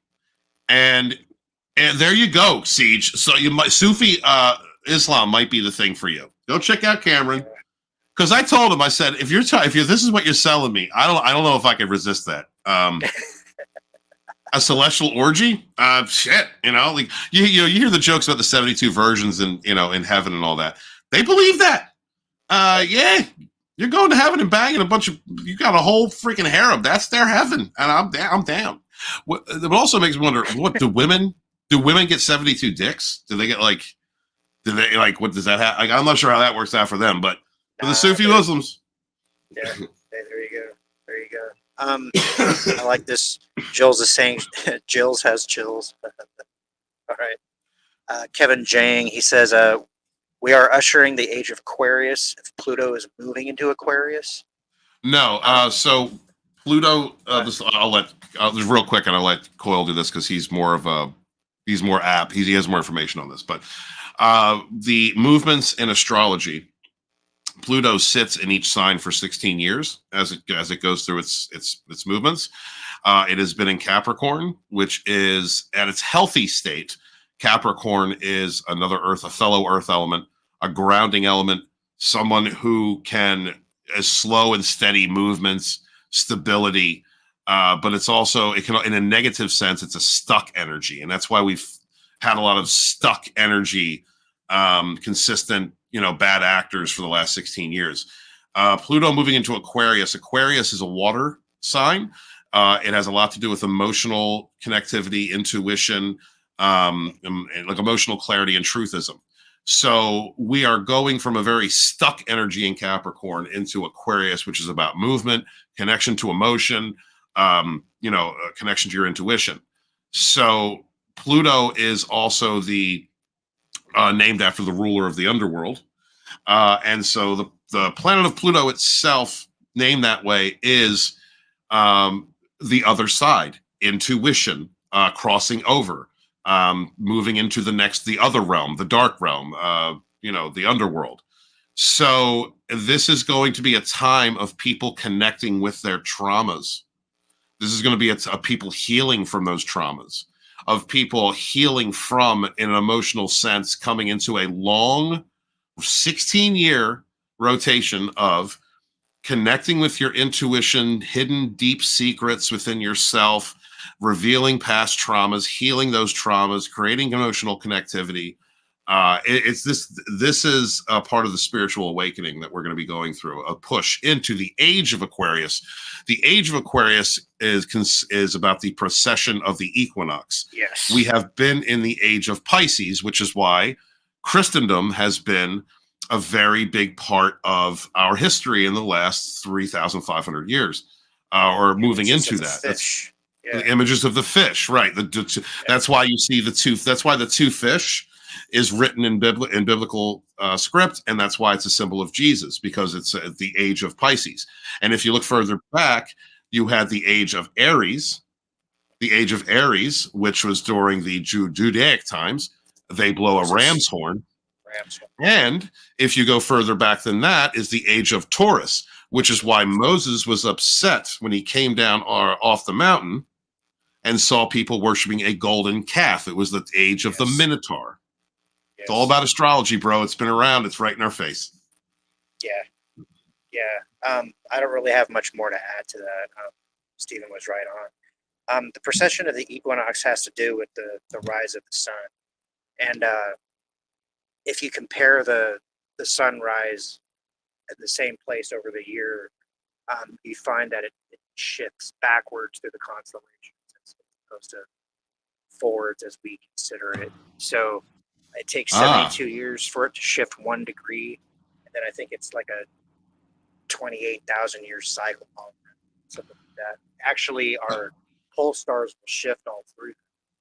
And different pole stars will pull in different energy. Yeah, we're going to go through a polar shift here soon. Yeah. And also, if I may add, with the complete propagandist bullshit about the age of some of our great monolithic structures like the pyramids, if you reverse the poles and take a look at the temple, the temple complex at Giza, you will find that the Great Pyramid and the other pyramids align with Orion's belt, which was in those times called the Three Kings. Yes. And if you look at it now, thank you, brother, you know where I'm going. And if you look at the way that they are situated now, they are in complete reverse. They mimic Orion's belt, but in reverse. During the time that they were built, the poles were shifted. North was south, south was north. And the Giza pyramids were built to reflect the Three Kings in the sky. Yeah. And where do they point to? They point to the birth of the sun. They point to the birth of the sun. Keep going, Coil. Yeah. Keep going. There you go, man. So again, when Stephen talks about solar metaphors, a lot of these stories are told in such a way that they're actually telling us the truth of the motions of our bodies, and they're just equating it with, fleshed beings, and then weaving wisdoms into them. So the pyramids were built over 10,500 years ago to reflect the Three Kings, whom are also in the Egyptian scrolls or Book of the Dead. They're in. All right, you will find the 10 Commandments, the Immaculate Conception. You will find the story of Horus, because Jesus was called Horus at that time. You will find all of that in ancient Egyptian text, which is not 6,000 years old. It is over 11,000 years old. Yeah. We have been fed lies during the dark masculine age to keep us disconnected from our previous age before the floods. where we were more connected to Earth and had technologies that were not based on explosions. They were based in synchronicities with the Earth. Right. And it's a control mechanism, Yep. allowing our memory to fade and physically dispersing us and separating us into different countries, different lands. The invention of language, guttural utterances instead of telepathic communication. Yes. Disconnected from the past that were easier to manage. And understanding this is why I don't like, when I was a young pagan and I was still in the heat of my primal darkness, I would come off bad at like Christianity. I would look at them as like the rulers and the oppressors and the killers and the genocide, whatever that, but those were bad actors. Understanding what I understand now as I grew through my wisdom, the stories that we still tell today, the celebrations and holidays we still have today are connected to ancient man, pre-flood man. Like these are stories that have existed for a long time, no matter what you've called him. Jesus of Nazareth, Horus, Phoebe, whatever you've called it. This is a story that has persisted throughout the ages because there is truth. I look at that now. I look at I look at Jesus and Mary, and I look at these statues and these places that are dedicated to images of the divine that humans have been connected to for over 10,000 years. They're just a different form for me. And I don't mean to offend anyone's faith by saying that. I really don't, because although someone might hear those words from me and say I'm a blasphemer or whatever they've been conditioned to defend their rigid view, I look at it as that is a beautiful representation of a continuing story that is based in truth that connects us to God. Yeah. And one more piece about Giza before we wrap that topic up. After the fall of Atlantis, the Giza complex was one of the first places that was a new construction, and it very much was a monument to Orion and to Sirius. And actually, the union of Orion and Sirius was a very major exopolitical alliance upon the face of ancient Earth way back in the day. Built during the age of Leo. Yes. Which is why the head of the Sphinx was distorted into a pharaoh that is a lion. That era was built during the age of Leo. There you go. There you go. It's all astrological. It's all astrological. If you consider beings whose lifespan is thousands of years, they'd be around for several shifts of the sun through the houses. And the sun's a special star. Earth is a special planet. None of the shit's by accident. All of these other stars are very, very close to us. Sirius isn't that far away. The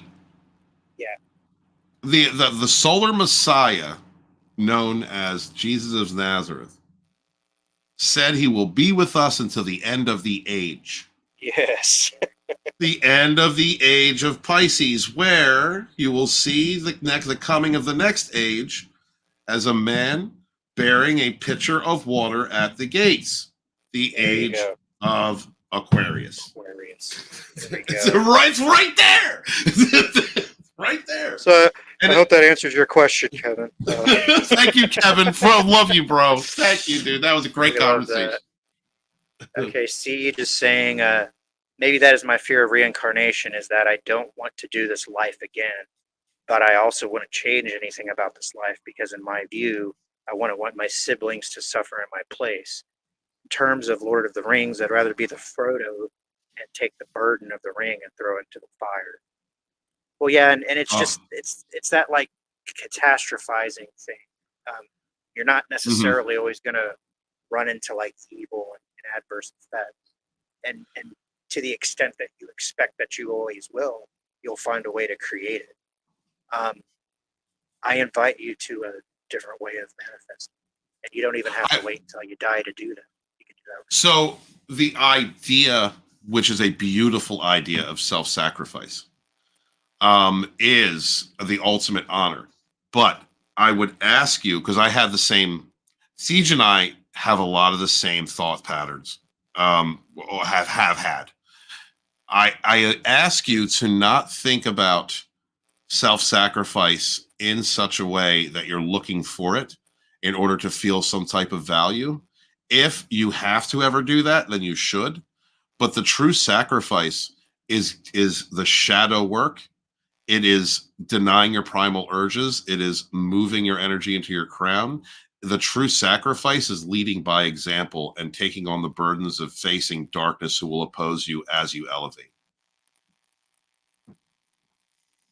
Yeah, I dig that. Let's see here. Jilla thing, she says, I didn't see the black, and she's referring to her narcissist. I didn't see the black eyes that I've heard about, but I did see vertical pupils. Oh, yeah, Let's see, okay. Steve. Woo, that's a me thing. Well, when I morph, when I wax light or dark, I can get those, the vertical pupils. The cat, like, it's part of my draconian heritage. So depending on the genetic history, depending on the genetic makeup of the individual and the type of demon that is infesting them, will manifest in different ways. People see the black eyes, it's not just because the pupils dilate or the pupils expand, but it's because when you are a person who is seeing something in the fourth or fifth, when you're seeing a person who is possessed by a demon spirit, and you're not used to seeing those things, or your eye isn't open, your lotus isn't open, and that, like, to a fair degree, then you're going to see a distorted image, the black eye rage. And that's why people who are victims of narcissists or targets of narcissists see the black-eyed rage. If you have an open third eye, if you are aware enough, if you're open enough to see it, then you can see true manifestations, the true physical manifestations, when that demon spirit morphs, when that physical body changes. And that is why you saw what you saw. That is more relative to not only the genetic history of the narc, but also the type of demon that was attached to it. The type of demon that was attached to narcopath was a very gleeful, happy in her seduction and control, very sociopathic. Narcopath, when she would morph, when she was like full on power, loving her evil, her eyes would sparkle. They would like glow almost with a very happy, gleeful sparkle when she felt complete control and dominance over me. So it all depends. When you have an open third eye, you can see those manifestations more. And it's not just in people like that. I refer you to They Live, the glasses from They Live.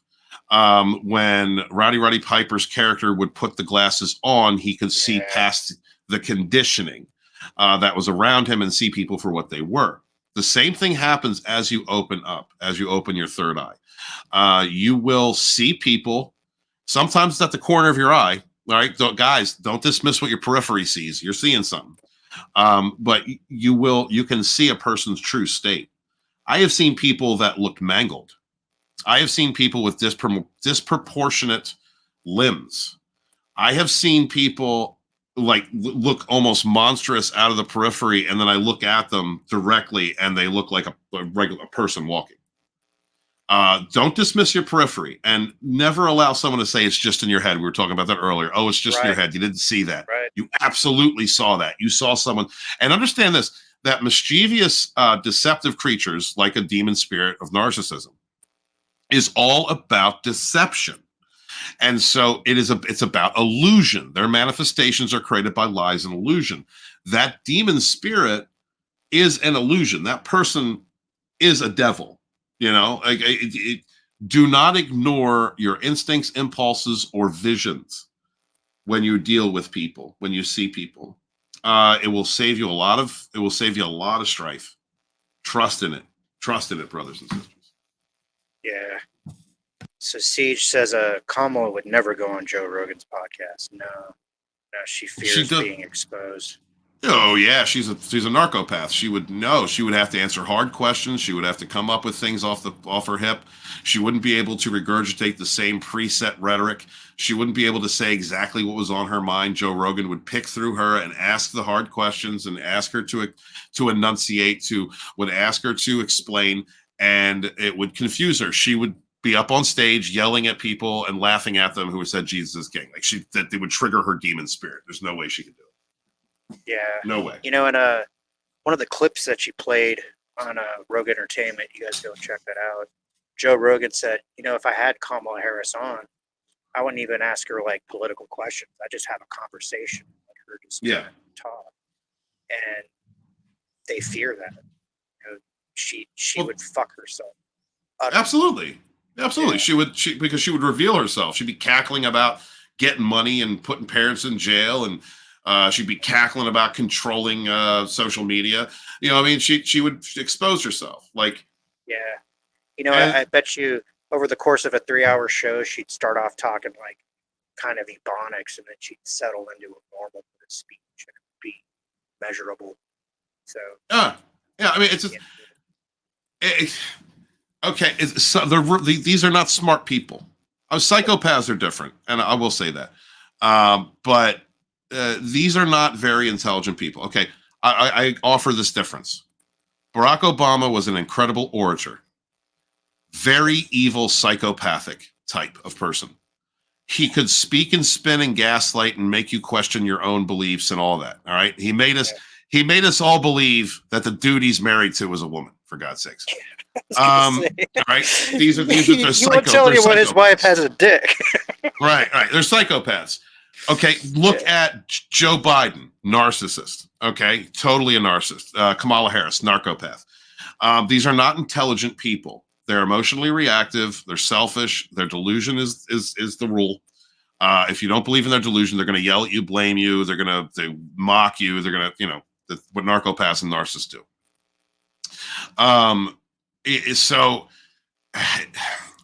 It is what I have learned dealing with cluster Bs and dealing with these types is that you give them enough rope to hang themselves. I learned so long when it stopped hurting my feelings, when I began to not care, I realized that any smear campaign coming from narcopath, she was exposing herself. And the only people who agreed, adulated, or clapped were other evil people. Yep. Whether they were just looking for some chaos, or they just wanted to hate somebody, or they just wanted to laugh along with the other evils. So when the last smear campaign came across, it was like, good, please do expose yourself. And she absolutely did. These are not smart people. They think that everyone feeds into their bullshit. They think that everyone, and it's because of the echo chambers that they need. Kamala Harris would only survive in a public setting in an echo chamber when she is being heckled, when she is being triggered, when she is asked or any hard questions. She will fold back into her erratic, emotionally dysregulated, selfish, demonic state. Because that is the only way that these people truly exist without their illusions. It all comes down to echo chambers. Yes, it does. The same shit you learn about interpersonal narc abuse and survival, they're just doing it politically on a broad scale. There is no difference. There's no difference. They project, they love bond, they do all that fucking shit. Yeah. And survivor training. Yeah. And that's why I said, guys, like, I'm sorry to go heavy into Dragonstorm for the moment. I know this isn't the channel for it, and I appreciate your tolerance, Alex. That's fine. That is why, like, when I kicked that one person, I kicked someone out of the community. I did, because they're narcissists. They're narcissistic at best. It's like if you truly are a victim of targeted harassment, psychopathic, sociopathic, narcissistic abuse, if you are truly a survivor and thriver, learned the lessons, learned about yourself, understand the mechanisms, who they are and what they do, then you should absolutely be able to discern from just a few instances or pieces of information who the evil people are, and you look back, you look at the campaigning, you look at the lies, you look at everything that's going on in the election. You should be able to discern who's real and who's not. You should be able to see Trump for however you think of him, for whatever you think of him, whatever he's done, he's authentic. Kamala Harris is a narcopath. That's a narcissist. That's a female narcissist. Look, and I ask you to go back further in history. Look at the anti-homosexual reels of the 1930s and 40s. Look at how they painted homosexuals as child molesters. That is a smear campaign on a segment of the population from people who are probably drilling each other's back holes, but needed to keep it so secret and were so worried about people knowing that they were cross-dressers or they were bisexual or gay that they had to smear campaign everyone else like them because of their own shame and need to hide who they were. Like, it's easy to see if you look back. You look back at the Inquisition. Those were psychopaths using the cross to murder others for their own pleasure. They were not Christians. It's easy to see these things. And if you cannot, you are willfully ignorant, you are too conditioned, or you are evil yourself. Yeah. Kevin had something interesting to say here. He says, after her death by about a month or so, or at least a week before the anniversary of the discard date, I had a nightmare of a terrorist trying to kill me. I think it was the Narc-X shape-shifted. He goes on to say, Narcs seemingly use the astral realm to try hurting others. Yes. All right. So thank you, brother. We'll dive into that. Psychopaths absolutely employ dark psychology, dark witchcraft. A psychopath is usually an intellectual type person. They're investigators. And so they absolutely will employ the astral realm and witchcraft. If you are going up against a psychopath in the spiritually, be prepared to use every defense that you can.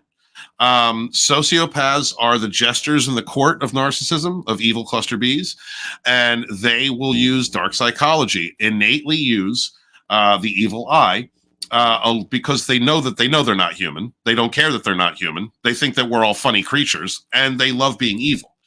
Narcissists are, with the exception of malignants and cerebrals, are the dumbasses of the cluster Bs, but they are so primal and instinctually dark with their addictive tendencies that the creatures that attach themselves and house themselves within them use those vessels as a way to employ evil, as a way to attack others. Now, it's not saying a narcissist can't have intuition or power. Narcopath has the ability to go into people's minds. Narcopath has telepathy. She absolutely, I know this because I've known her since I was 24 years old.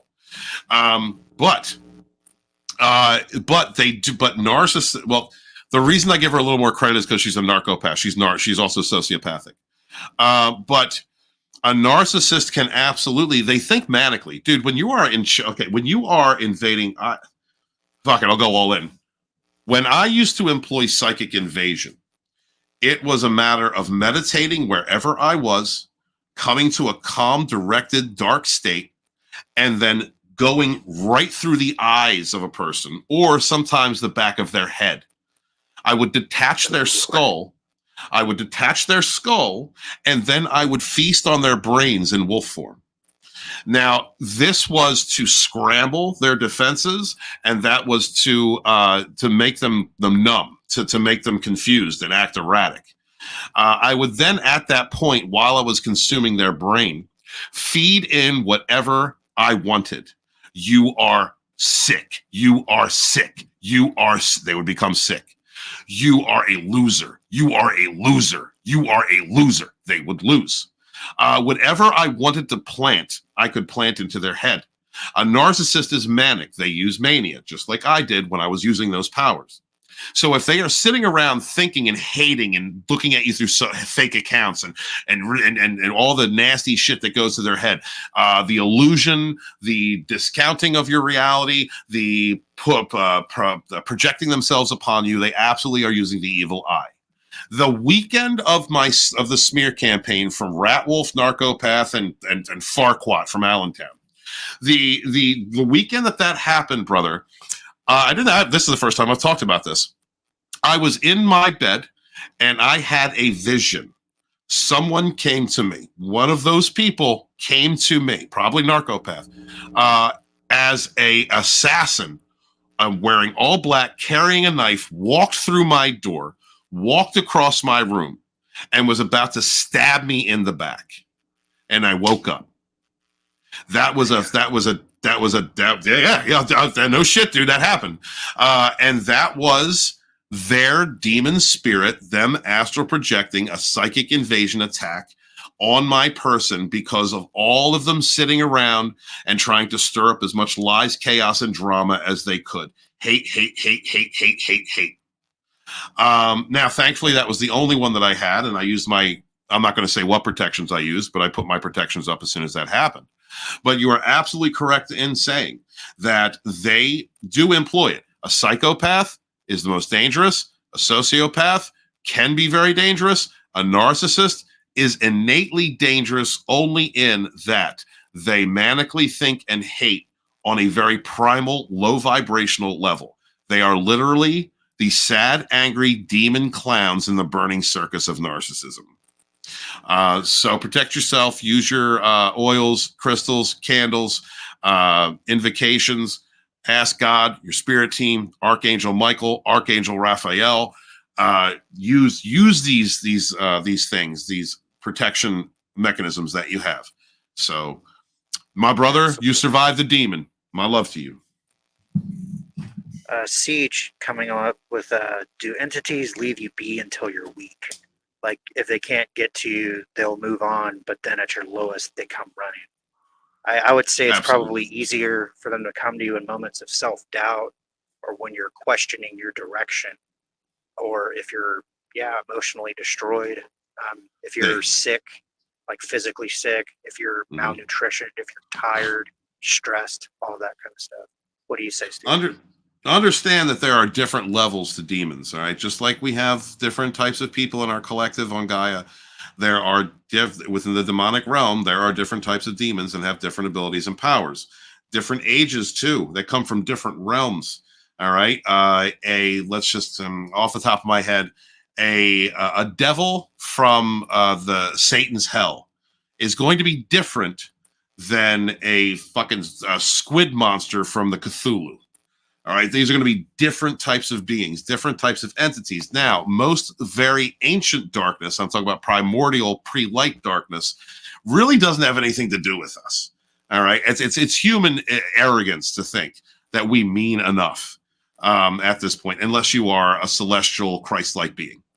Now, when it comes to the demon spirit, the demons that interact with our realm on Earth, absolutely, and understand that if it is just if it is just your normal narcissistic type demon, yes, they absolutely will come at you when you're weak. Their intention is to make you weak, to pass on pain, to feed off of you, to house themselves within you, to make you traumatized, and then give you narcissistic fleas, and then hopefully make you a narcissist, to damage you to that point. They will, and of course, they are also, if you heal, very in their ego. Very toxic ego. They will hate you and spite you if you heal, if you shine, if you succeed. That's why smear campaigns been coming at me, because I grew past it, said fuck them, and started doing my own thing, and I'm going to continue on my way because fuck them. They're in my past. They're clowns. Now, if you are talking about, let's say, psychopathic level spirits or higher, manial spirits, if you are talking about, and I mean higher within the realm of darkness, those creatures absolutely have the ability to possess you. This is why exorcists are very important. Shout out to the Catholic Church, who really does well on that, to be honest. Because a demon, of a high-level demon, can make you sick, can infest your body, can break your physical body down, can make you delusional and give you nightmares and do all those things. They can literally take you in another place. Their goal is to destabilize you emotionally and mentally enough that they can plant themselves inside of you and then begin to break you down physically. A lot of the diseases that we have today are not just because of malnutrition and chemical poisoning. All right, there is a reason why back in the day, certain exorcists would come to a person who was displaying what we would say is multiple personality disorder and perform an exorcism because that person has a demonic infestation. There's a lot more of that than is admitted. A lot of the issues we have out here are due to demonic possession. Those blue-haired weirdos that are screaming about gender pronouns and throwing blood on people and screaming and all that, they're possessed. They are possessed. And so, yes, the thing about these forces, there are certain types of demons who will not give a human the time of day. You're not worth it. The energy is too low quality. There are certain demons who, if you spite them, if you drive them out, won't come back because it's not worth their time. But a lot of the low vibrational demonic spirit that we deal with today, a lot like a narcissistic spirit, they're manic. Their goal is to tear you down, to drive energy from you, to bring you into a low vibrational state, and will absolutely be offended if you heal, if you move past them, and will return at any point in which you reach a moment of weakness, whether it is physical, mental, or emotional, or spiritual health, and they absolutely will take that as an opportunity to further drive you down. And that's why it is so important, guys, to control your fees, know your worth, and give appreciation and gratitude to God. Well said. Well said. Right. And with that, we are a little bit past the 3.5 hour mark. Are we? Yeah. Oh, yeah, shit. Dude. It's fast approaching 6 a.m. on your side of the world. And I have a flight I have to catch in the morning. So. Oh, okay. Yeah, we're gonna go ahead and close it down. I really appreciate the line of questioning that you guys came up with. Like I say, like it almost feels like we get to do 2 different shows every single Savage broadcast. You know, there was so many good questions in the chat. Why don't we choose, why don't we have like one topic next week and then just have a chat discussion with everybody? Why don't we give them an opportunity, because we're missing a lot of good questions out there, and give them a chance to come back and ask us next week. That'll be great. And then that's your homework for this week, guys. Come up with some good stuff for us, because I always tell Steven this, like I have like, pretend you're talking to somebody with the sum total knowledge of the universe, and if I sit down and throw a dart at the board, I can go off on stuff. But if I get really good questions, crack my head open. Fry it on. I'll crack your head open. There you go. I have to say, when Jillian said "great show, guys," I read it as "great show, gays." I don't know why I read it like that. I don't know what's going on. I wanted to admit that. I don't know. That's funny. That's funny. Choo choo, motherfucker. All right, Steven. Tell all these great people where they can find you, what you're up to, what your next move is. Please check out Rogue Entertainment each week on Lodana's Dragonstorm. We've moved it from author Stephen Walton, which is now my personal channel. And please check us out over there, where we talk about politics, the evil of narcissism, psychopaths in politics and entertainment.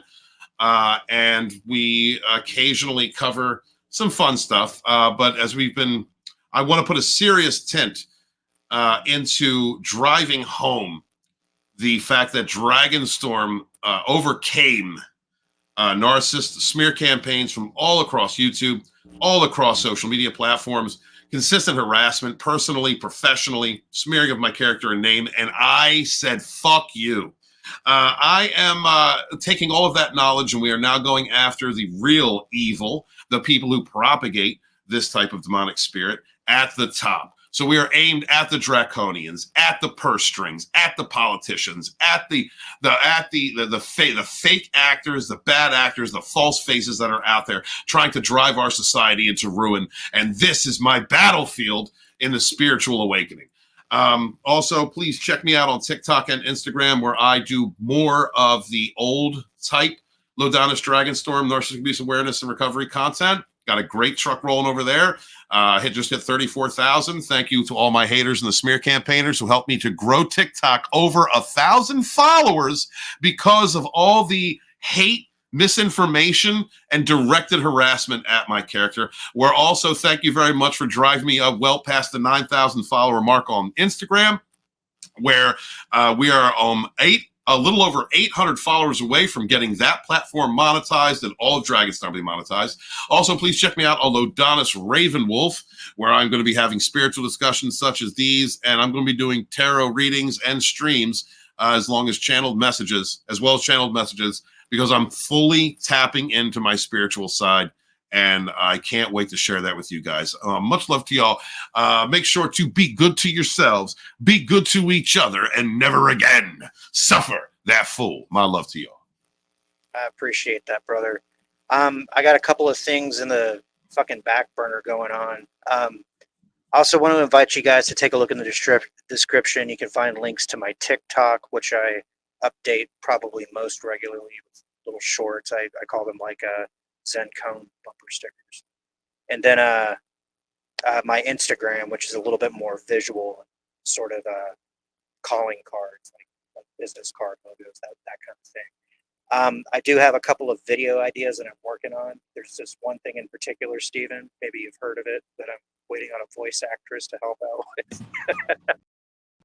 I'm sorry. I've run out of bitches at the moment, but as soon as I get another one, I'll help you out.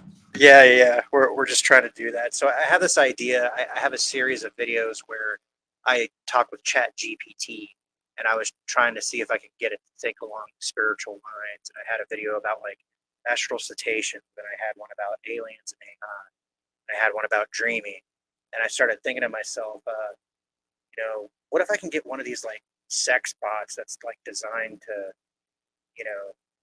be your girlfriend or whatever? What if I could get one of those things to be metaphysical and spiritual? And so I did. I logged on to one, and it started off like super, like kind of dirty.